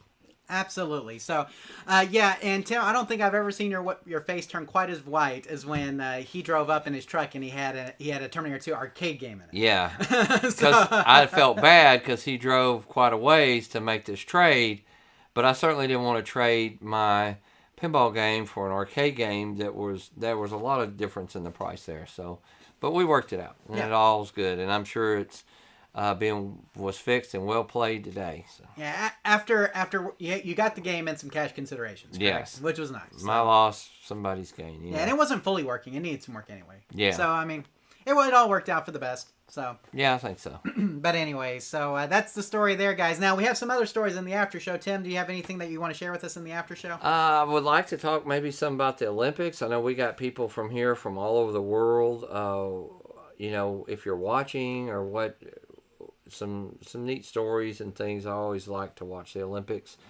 And maybe we'll talk about some shows that we're watching and things like that. Who knows? It's after show. Whatever your topics are, we may get into. So just as a reminder, the after show is where basically any topic is open. We don't restrict it to just arcade talk. We try to, if you just want arcade talk, that's what the main live show's for. So if that's all you're here for, you may want to take the exit ramp after this and just go ahead and head out. But if you want to wait about 5 minutes after this show, if you're watching live, then we will get into the after show. And like Tim mentioned, we'll be talking about some TV shows, the Olympics. We'll be talking about some vacation things, maybe what we've been doing throughout July. I mentioned earlier in the show about the TV show and the documentary on Dr. Death. I'll tell you more about that if you haven't heard about it. It's on Peacock, but we'll kind of get into that as well. I won't spoil anything because Tim hasn't seen it. But here's a little spoiler. You should watch it. It's really good. Okay, good. And Peacock is free. They have a free. But if you want to watch the whole thing, like the whole documentary, I think like the fourth part, you have to pay for. Okay. $5 a month. Just do like 1 month. Watch all the stuff you want to watch and then get off. Okay. Okay. So, I mean, it's not costing you a ton. But anyway, more about that in the after show. But other than that, if you're just here for the arcade talk, we're wrapping up the live show. We want to thank everybody for being here. Paul Giray came in, Tim, while we were talking, and Paul. we were talking about your video. Sorry we couldn't get on the live show this month, Paul, but you need to check out Paul's YouTube channel if you haven't already. Subscribe over there. Great content over there as well. So, but again, guys, this wraps it up for the August live show. We'll be, if you're watching live, we'll be right back with the after show. But if not, we want to thank you guys for being here. Thanks to the live chat, Tim. Always great to have you guys here with us. And thanks for all the questions that we got. All you guys are really great about sending in questions. We love to help you guys out any way we can. And we look forward to helping you out next month, Tim, for the September episode. But until then, Tim, remember here at Arcade Repair Tips, when we fix the game, You play the game. take care, everybody. We'll see you next month, or we'll see you in the after show. Night.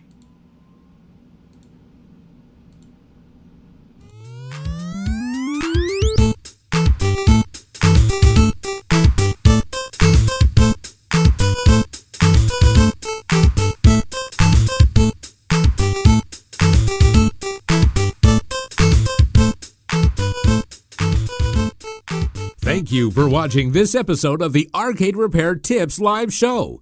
All of our past episodes are available on our website at arcaderepairtips.com or on our YouTube page. This show is intended for entertainment and educational purposes only. Please consult a professional before attempting to repair any coin-operated machines yourself. The preceding program is a Varcade Entertainment production.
And we're back.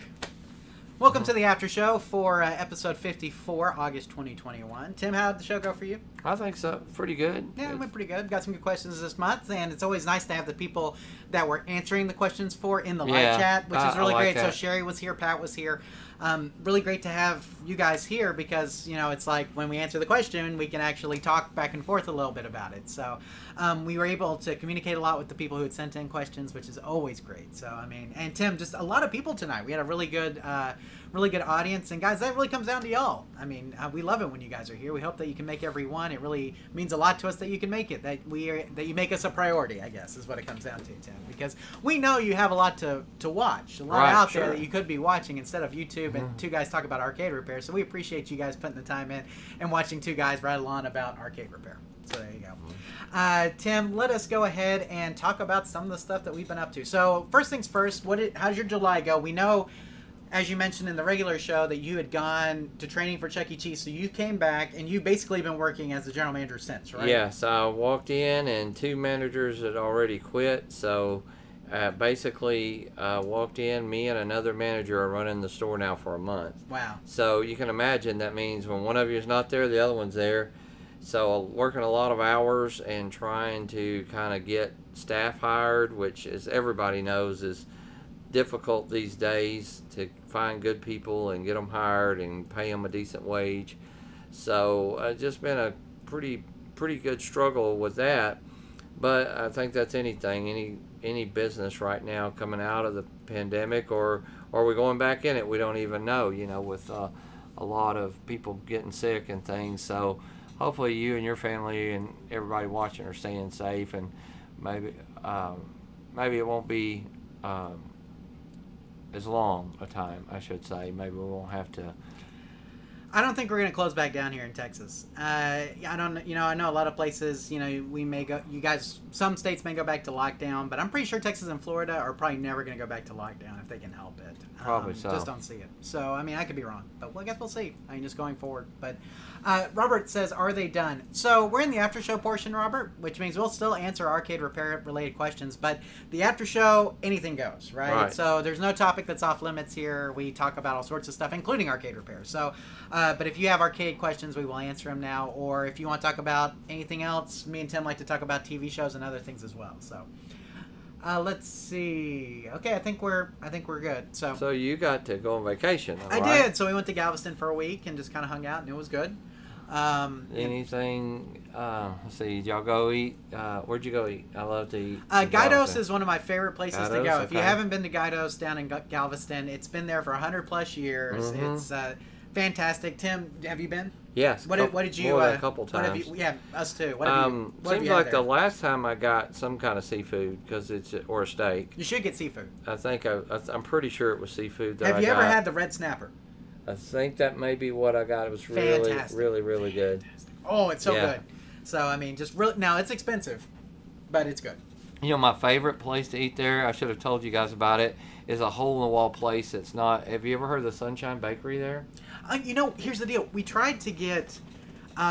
We were calling around to get a cake for my daughter because it was actually her birthday. Okay. Right? Her birthday, and we saw Sunshine Bakery. They're a bakery and cafe though, right? Right. Yeah, we did not go. Let me tell you something. Next time, just do a brunch there. Okay. And trust me, it's good. That's one of the secrets, I think, of Galveston. It's so good.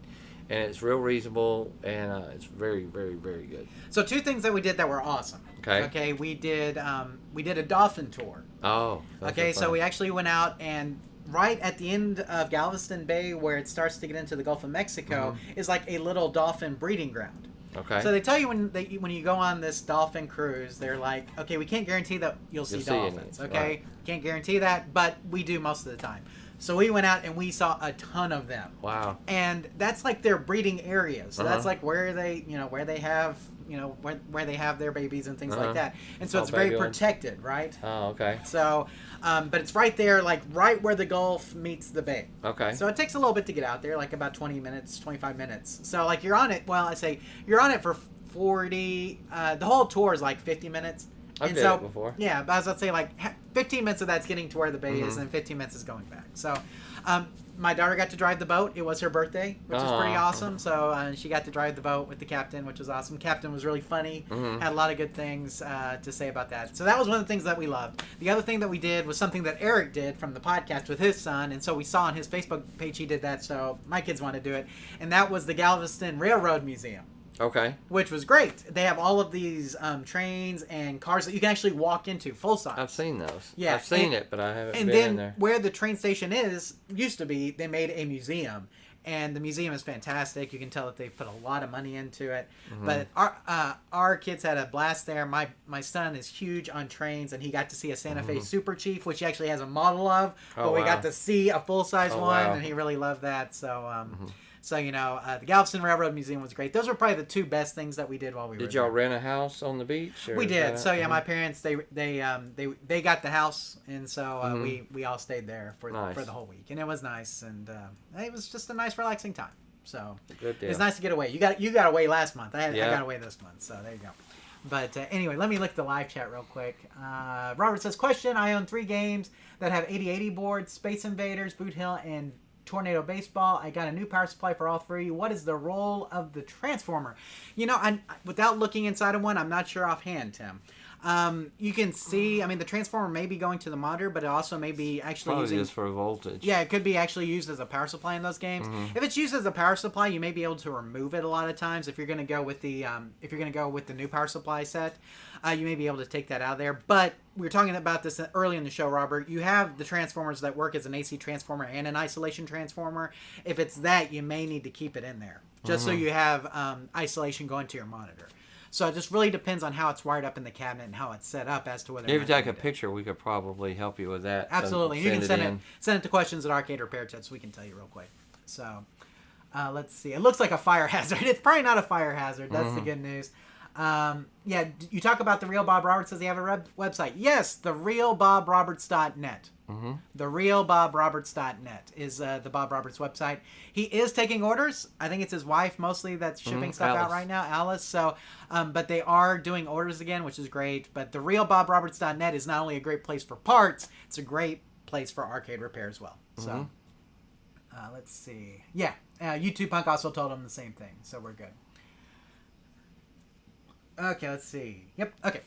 So, Tim, the stock market's been kind of up and down. Let's kind of Really? transition here. More down than up, but it's starting to kind of climb back a little So, bit. my Dave & Buster's stock, I'm starting to lose money on. Okay. And their earnings have been down, and with, I think, with the uptick in cases, I think that's also hurting their value, unfortunately. So, I should have sold it, I guess, earlier. But, I'm going to hold on to it. It's a long-term play for me, always. Okay. So, now, my ETFs that I had been talking about a couple of shows back are way up. Yeah. Okay. The S&P, any S&P 500 ETF should be doing pretty good right now. Okay. You know what I'm saying? Because those usually contain what, Tim? Apple, Yeah. Amazon, all of those great, Microsoft, all those great tech companies that provide all the great services that we have. So, but along with other companies that are in the S&P 500. So if you're in an S&P 500 ETF, you're probably doing pretty good. But other than that, a lot of stuff has been down, right? Yes. Most of the $10 stock that we had is down about $7.50. And you remember it got up as high as like $15 or $18. Right. Just kind of holding on, letting that one wait out. I haven't done a lot of trading because I've been so busy, and trading takes time and effort. And in my opinion, I try to research and do some things. I did get in on AMC when it was quite a bit lower, so I made some money there. I still haven't sold it. There's still a lot of controversy over whether that's going to ever go higher, or I'm still surprised that GameStop is where it is today. So what about the Robinhood IPO, Tim? Have you been following that at all? Yeah, a little bit, and I started to buy it on the first day, and I was wondering that we're still getting a lot of backlash from Robinhood based on some of the stuff that they did last year. So I didn't buy into it at all. Yeah, me neither. But you'll see, it's been a roller coaster ride, Tim, if you've been watching it at all. So, for those of you guys, kind of interesting that a brokerage firm be on the market, themselves. It is. Like you could buy their own stock, but I guess you could probably buy others. They're like any other company. Yeah. But the thing about Robinhood, we talked about this, is when the GameStop debacle happened earlier this year, of course, they did not let people sell out their options when it was going down. And so that was a big issue. And so me and Tim have both moved away from it because of that. We still have stocks there. We both still have some stocks. But Webull is where Webull is what we use now. Most of my stuff in, and the market has been so volatile lately. I've just been in, like you said, in ETFs and stuff that are more safe at this moment. Absolutely. And that's probably, you can do whatever you want to do, but being safe is probably a good idea at this point. Now, here's the deal, Tim. A lot of people would call this discount time. There may be some stocks that are lower than they should be because of the way the market is. I just mentioned I'm losing a little bit of money on Dave & Buster's, thinking about buying more. Okay. And the reason why is because I do think it's going to go back up. And so if I buy more, my average cost goes down, as a lot of you guys know. And so I may end up buying in more while it's down, hoping that it makes the rebound that it made earlier this year and gets back to where it was. But like I said, stocks are taking a tumble, Tim, mainly for a couple of reasons. One, we've seen an uptick in COVID cases. Two, we're still being affected by shortages of things like chips and other things. And so GM can't crank out as many cars as they need to. They've got cars waiting for chips and things. And so we're still being affected by that as well. So there's a lot of things that are affecting the market right now. And uncertainty is the one thing the market does not like. Nope. And so we have a lot of that right now. And so until that goes away, the market's going to be pretty volatile. So be careful with your money right now, and just be smart. Be smart. Let's see. Seahorses at Night. 3 more years of this, and we will be using our games as tiny houses. There you go, maybe. He also says a 6-player X-Men will be considered a mansion. There you go. That's pretty funny. I think we're getting close there for sure. So anyway. Now, Tim, you want to talk about sports. Let's talk about the Olympics real quick. What have you been watching? Well, I have watched everything from badminton to ping pong to underwater basket weaving and diving and everything. I just love it. I love the spirit of the Olympics. I love the Olympic competition.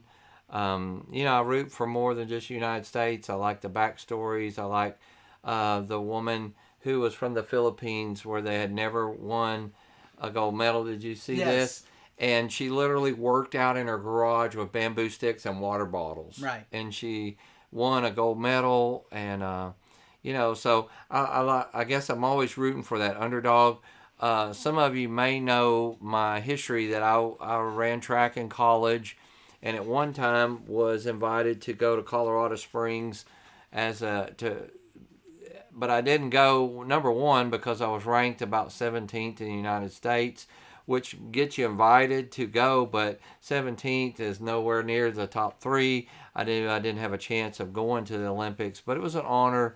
I did get to run against some future Olympians.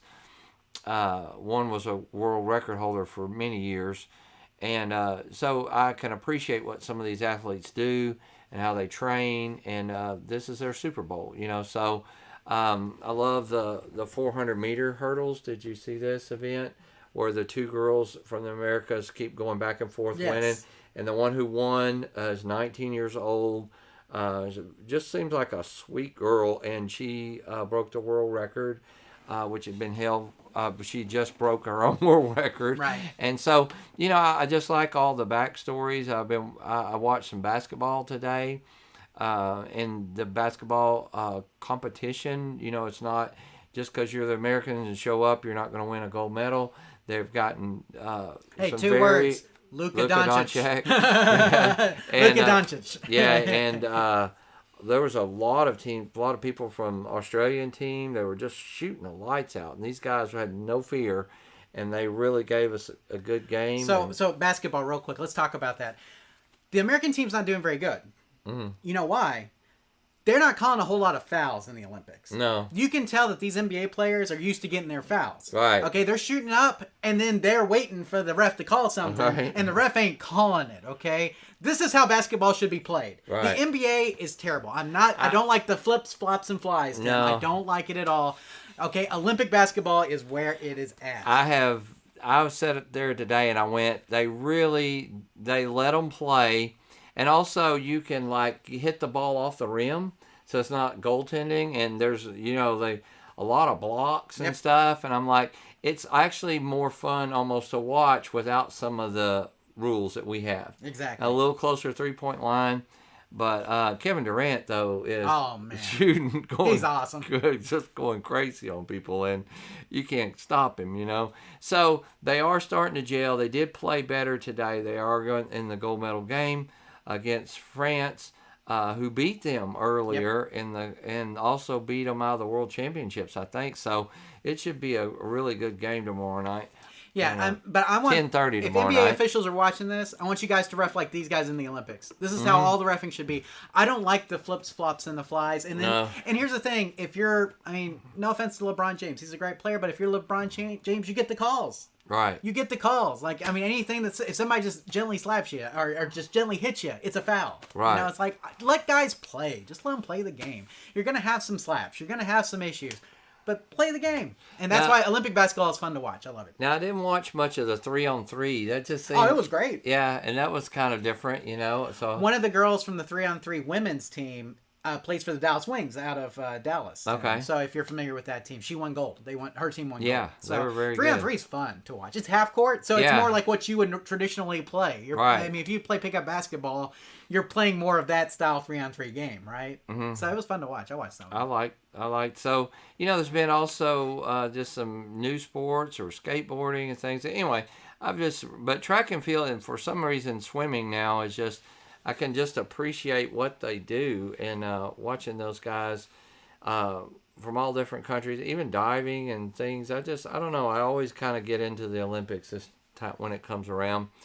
My wife's always like, please, do we have to watch the Olympics again? And I'm all like, but this is the big night. You got 2 weeks, but you only have 2 weeks of it. Once the 2 weeks is over, you don't have to watch it anymore. Just put up with it, and I'll be gone. There's not even much other sports besides baseball, and I'm really watching it right now. Well, so. here's the news on baseball. We'll transition there, Tim. The Rangers are terrible. Yeah, they trade away everybody, and we're done. Joey Gallo is now a Yankee. That's the new news. We got guys who are now Philadelphia Phillies. We trade away every good piece that we had, and we are doing a complete teardown, which we probably should have done like 3 or 4 years ago. Right. But it is what it is. So hopefully, if your team got better at the trade deadline, our team got worse. So right. that's what I'm going to say. So, it is what it is. But anyway, and then Tim, football season starting up. Have you been keeping track of all the college football happenings, I assume? Yeah, big news is that Texas and Oklahoma are leaving the Big 12, or at least they want to, go to the SEC. And, I kind of have mixed emotions on that. Not that I don't want to see Oklahoma and LSU and Alabama play and Texas playing A&M again. Yes. And things like that. But at the same time, it's like, but then you have this super conference. I kind of feel sorry for the Big 12 and for some of those teams that have already gone, but at the same time, it's just a conference. I don't know.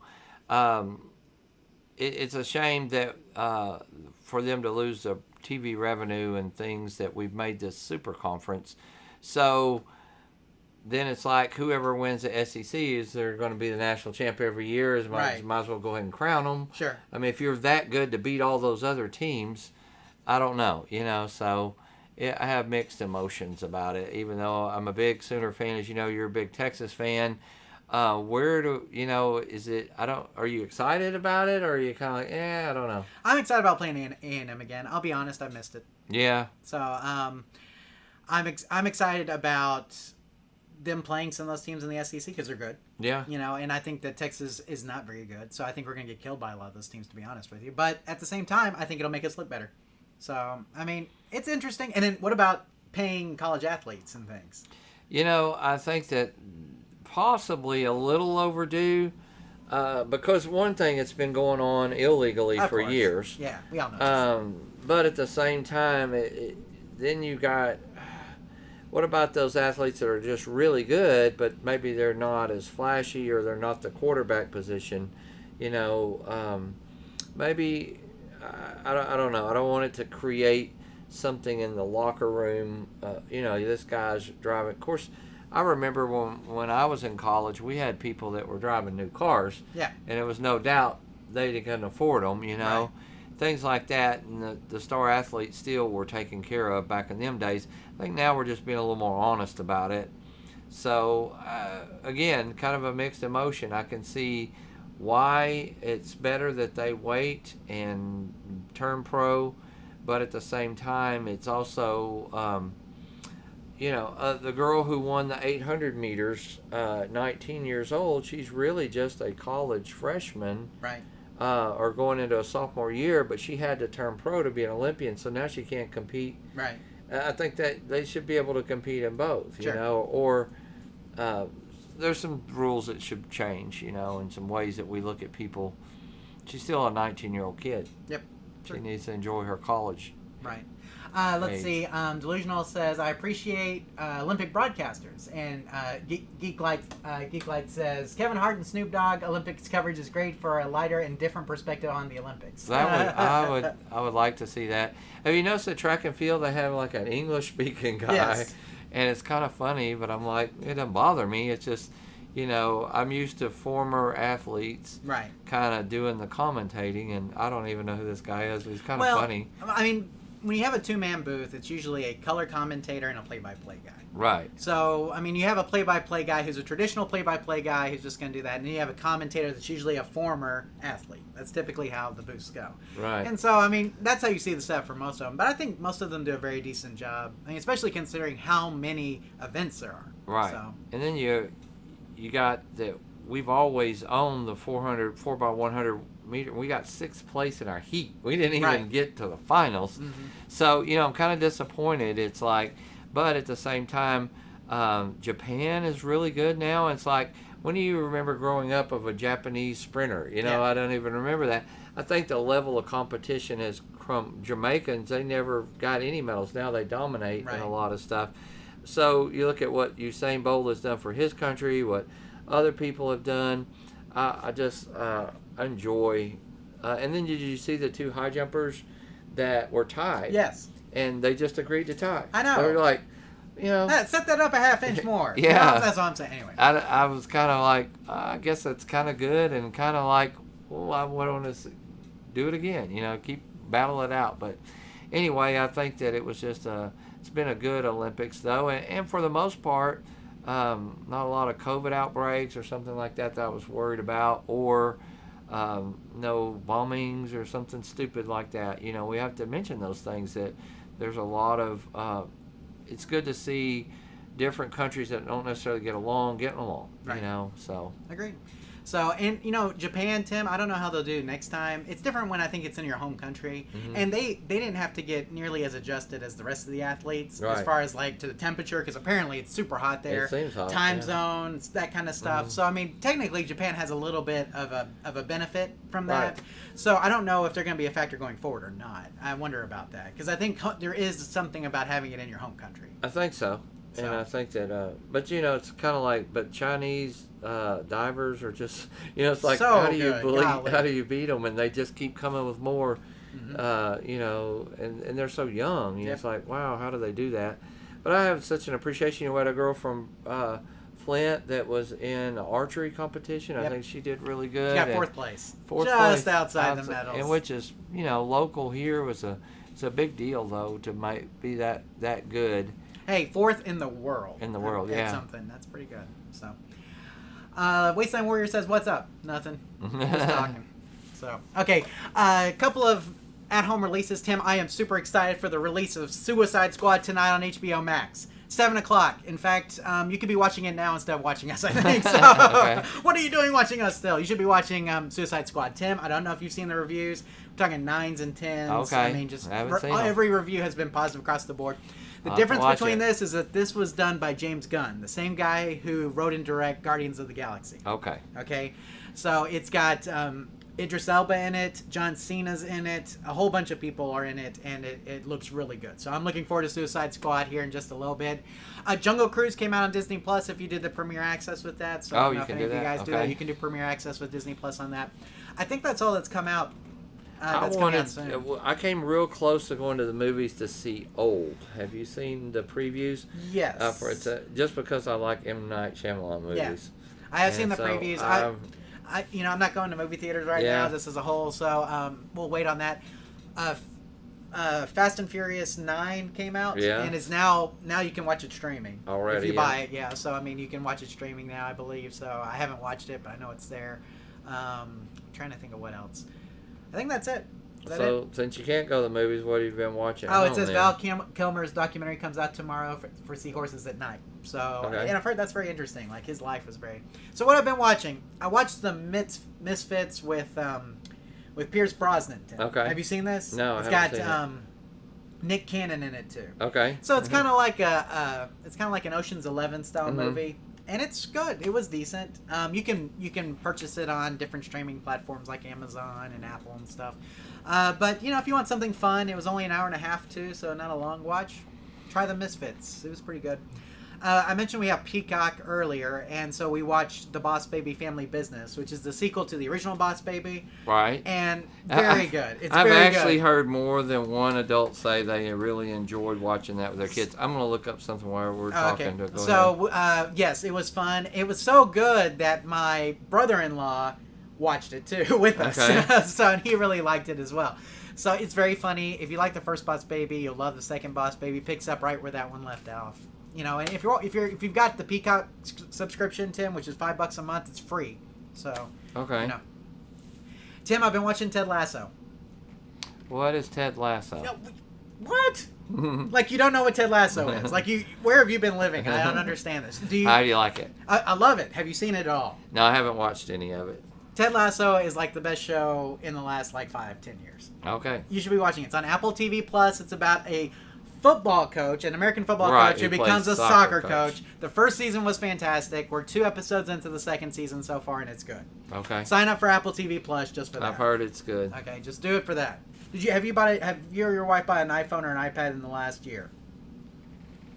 Or an iWatch? Yes. Okay, then you probably have a free year of Apple TV Plus just waiting to be claimed. So just get on that device and bring up the Apple TV Plus app.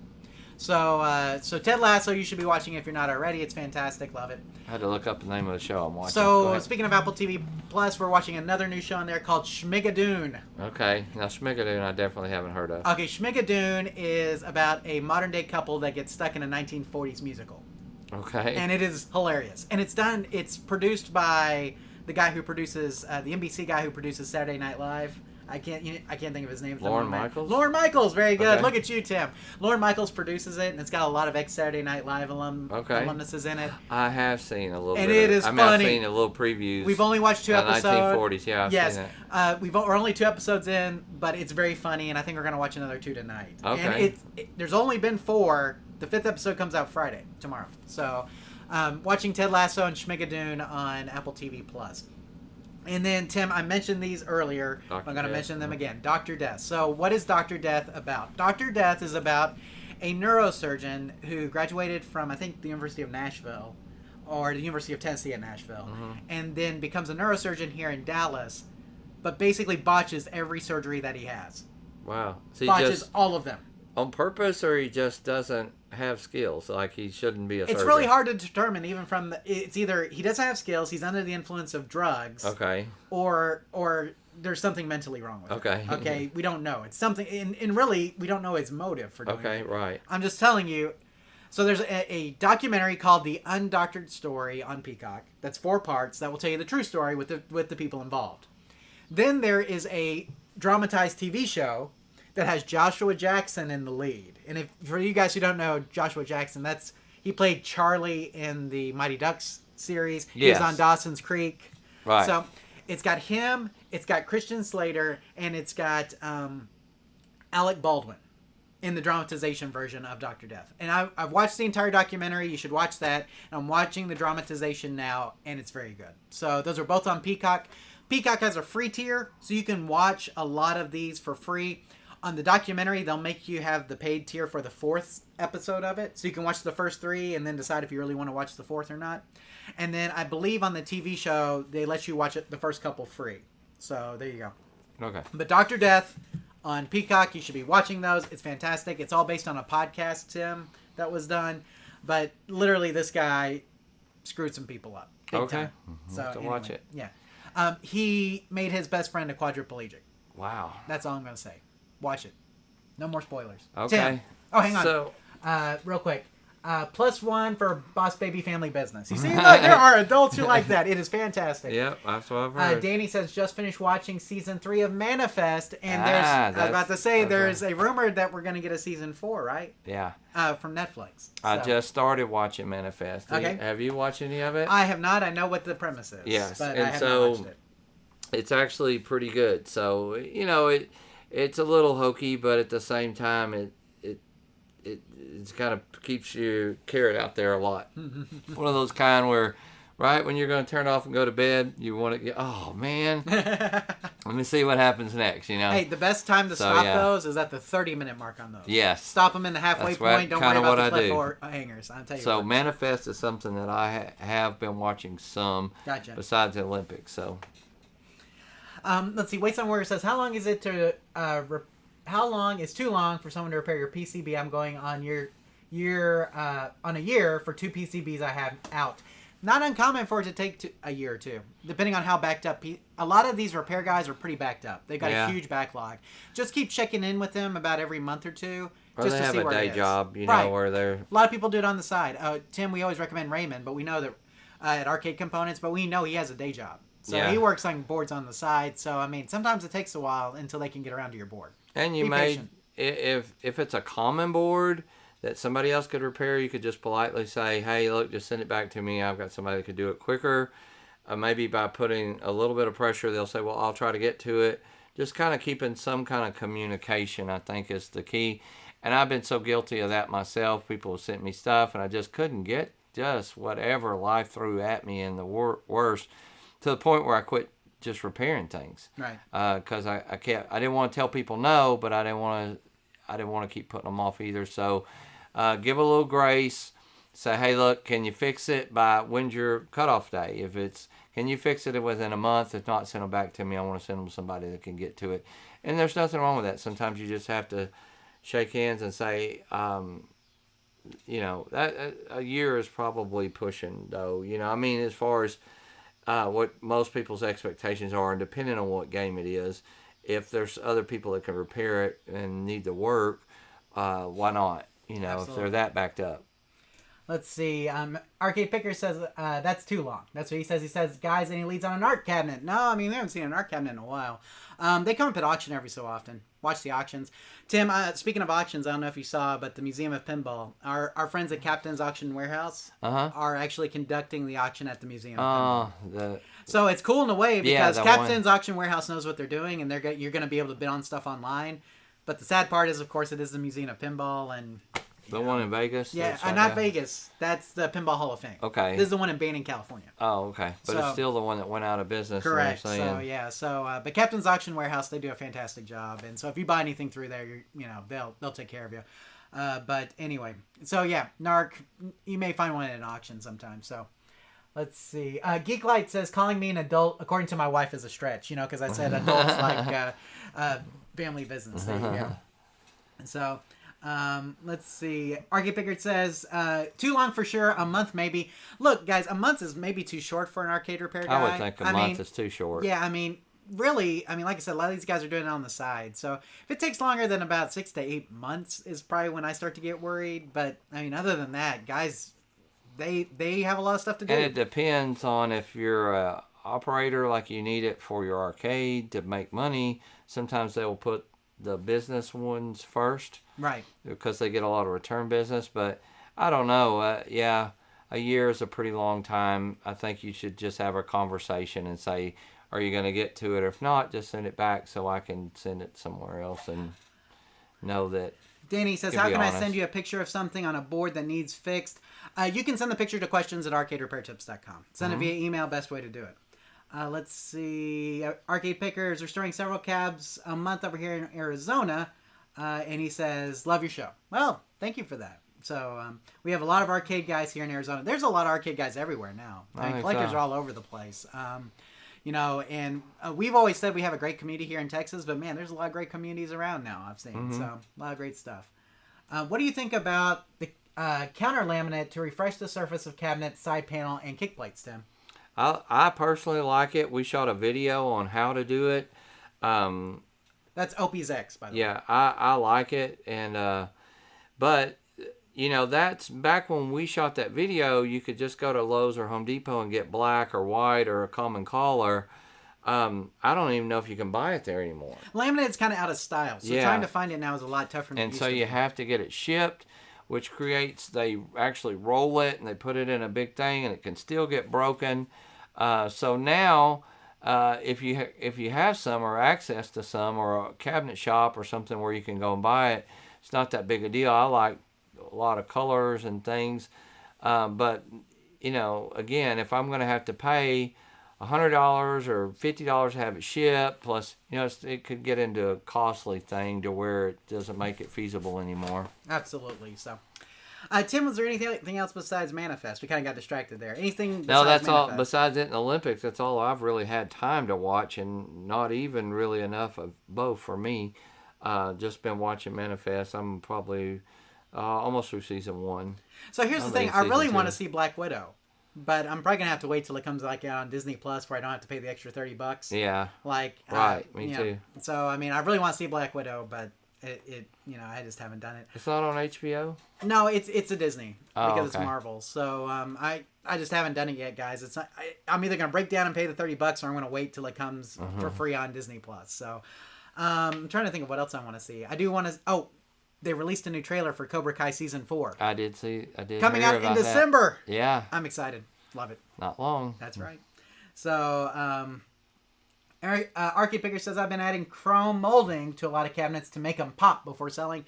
That's one way to do it. A lot of people like the chrome T-molding. You can also do the LED T-molding, Tim, that we've talked about before, which is really cool if you want kind of that. Arcade Picker says Black Widow was great. So, I'll have to see it. I'll see it at some point. I've seen every other Marvel movie. Right. It's just a matter of seeing that one. So, I take that back. I have not seen the last Spider-Man movie. Okay. I've seen all of them. Me either. Yeah. See, that, because Me that came either. after Endgame, and I don't know. After Endgame, I was kind of done for a little bit. Yeah. But anyway, I think we're about ready to sign off. Tim, anything else before we head? No, I've already got to stop on my way home, so I got to get going. Yeah, but You gotta stop by a CEC, Chuck E. Cheese. Nope, I got to get some packing tape. My wife said. Before we go though, Jonathan, I know I am the world's worst friend, but if you guys don't know, what is when is your birthday, John? April 4th. April 4th, and today is August the 6th, 5th. 5th. August the 5th. So I'm only 4 months behind. Yeah. But anyway, there are some things that have happened between now and then. You already told me what you were getting, right? But you can show the folks. And, so this is my birthday present. Tim had already told me he had gotten one, but this is a digital circuit breaker finder. So if me and Tim were talking about this, if you're in a house and you look at a circuit breaker, how many of them are labeled correctly? I would say 1.1%. Right, yeah. So something like that. So what this does is this allows you to plug in basically to an outlet and then go over to the circuits and put the pin up against the circuit, the little circuit, and then you can see which one it matches to. So you can relabel your circuit breaker box. Right, Very especially handy. in an arcade like this, you might want to go and label your breakers. Well, there's Donkey Kong and Monopoly Pinball on this breaker. On this breaker is Mortal Kombat, Street Fighter, and NBA Jams. You could do that, or this breaker would be Galaga, Miss Pac, and Police Trainer. Police Trainer that way.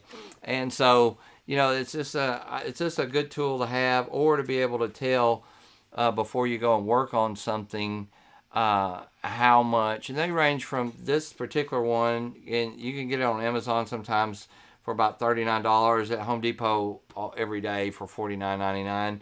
And but anyway, it finds that breaker that is attached to that plug. So that helps you a lot when you're... Yeah, I was about to say super helpful, because, I can't tell you how many times that we've had that issue, and I didn't know which one it was. And you're hollering to your wife, no, there's the next one. No, not that one. Right, exactly. And in the meantime, all your lights and your air conditioner's going off, and your stuff's beeping because it's coming back on. Exactly. This way you can tell, it's number 13, and you just hit that one. Exactly. You know exactly which one to turn off. So thank you for this, Tim. It will be put to good use, I promise. Yeah. So, good stuff here. But It's kind of like one of those tools you don't use every day, but when you have it, and it's nice, so then you can use it. Absolutely. So, Seahorses Night says, thanks for the show. Arcade Picker says, Larry, guys. And Geeklight08 says, great show, guys. Be safe. See you next month. I think that's our cue to leave. I'm good. They're with kicking that. us out. That's okay. No, thank you you guys guys. are kicking us out. No, really, we're glad that we could be here tonight. We're glad to have all of you guys with us. It was really fun, and we look forward to seeing you here next month for the September live show. Hopefully, Tim and I will both get some rest between now and then because I feel exhausted. But hopefully, you guys will too, and we'll be back here next month. Remember, questions at arcaderepairtips.com if you want to get in touch with us. But anyway, take care. Good night. Have a great August. Back to school for a lot of you guys. If you're going, be safe, and we'll see you next month. Bye.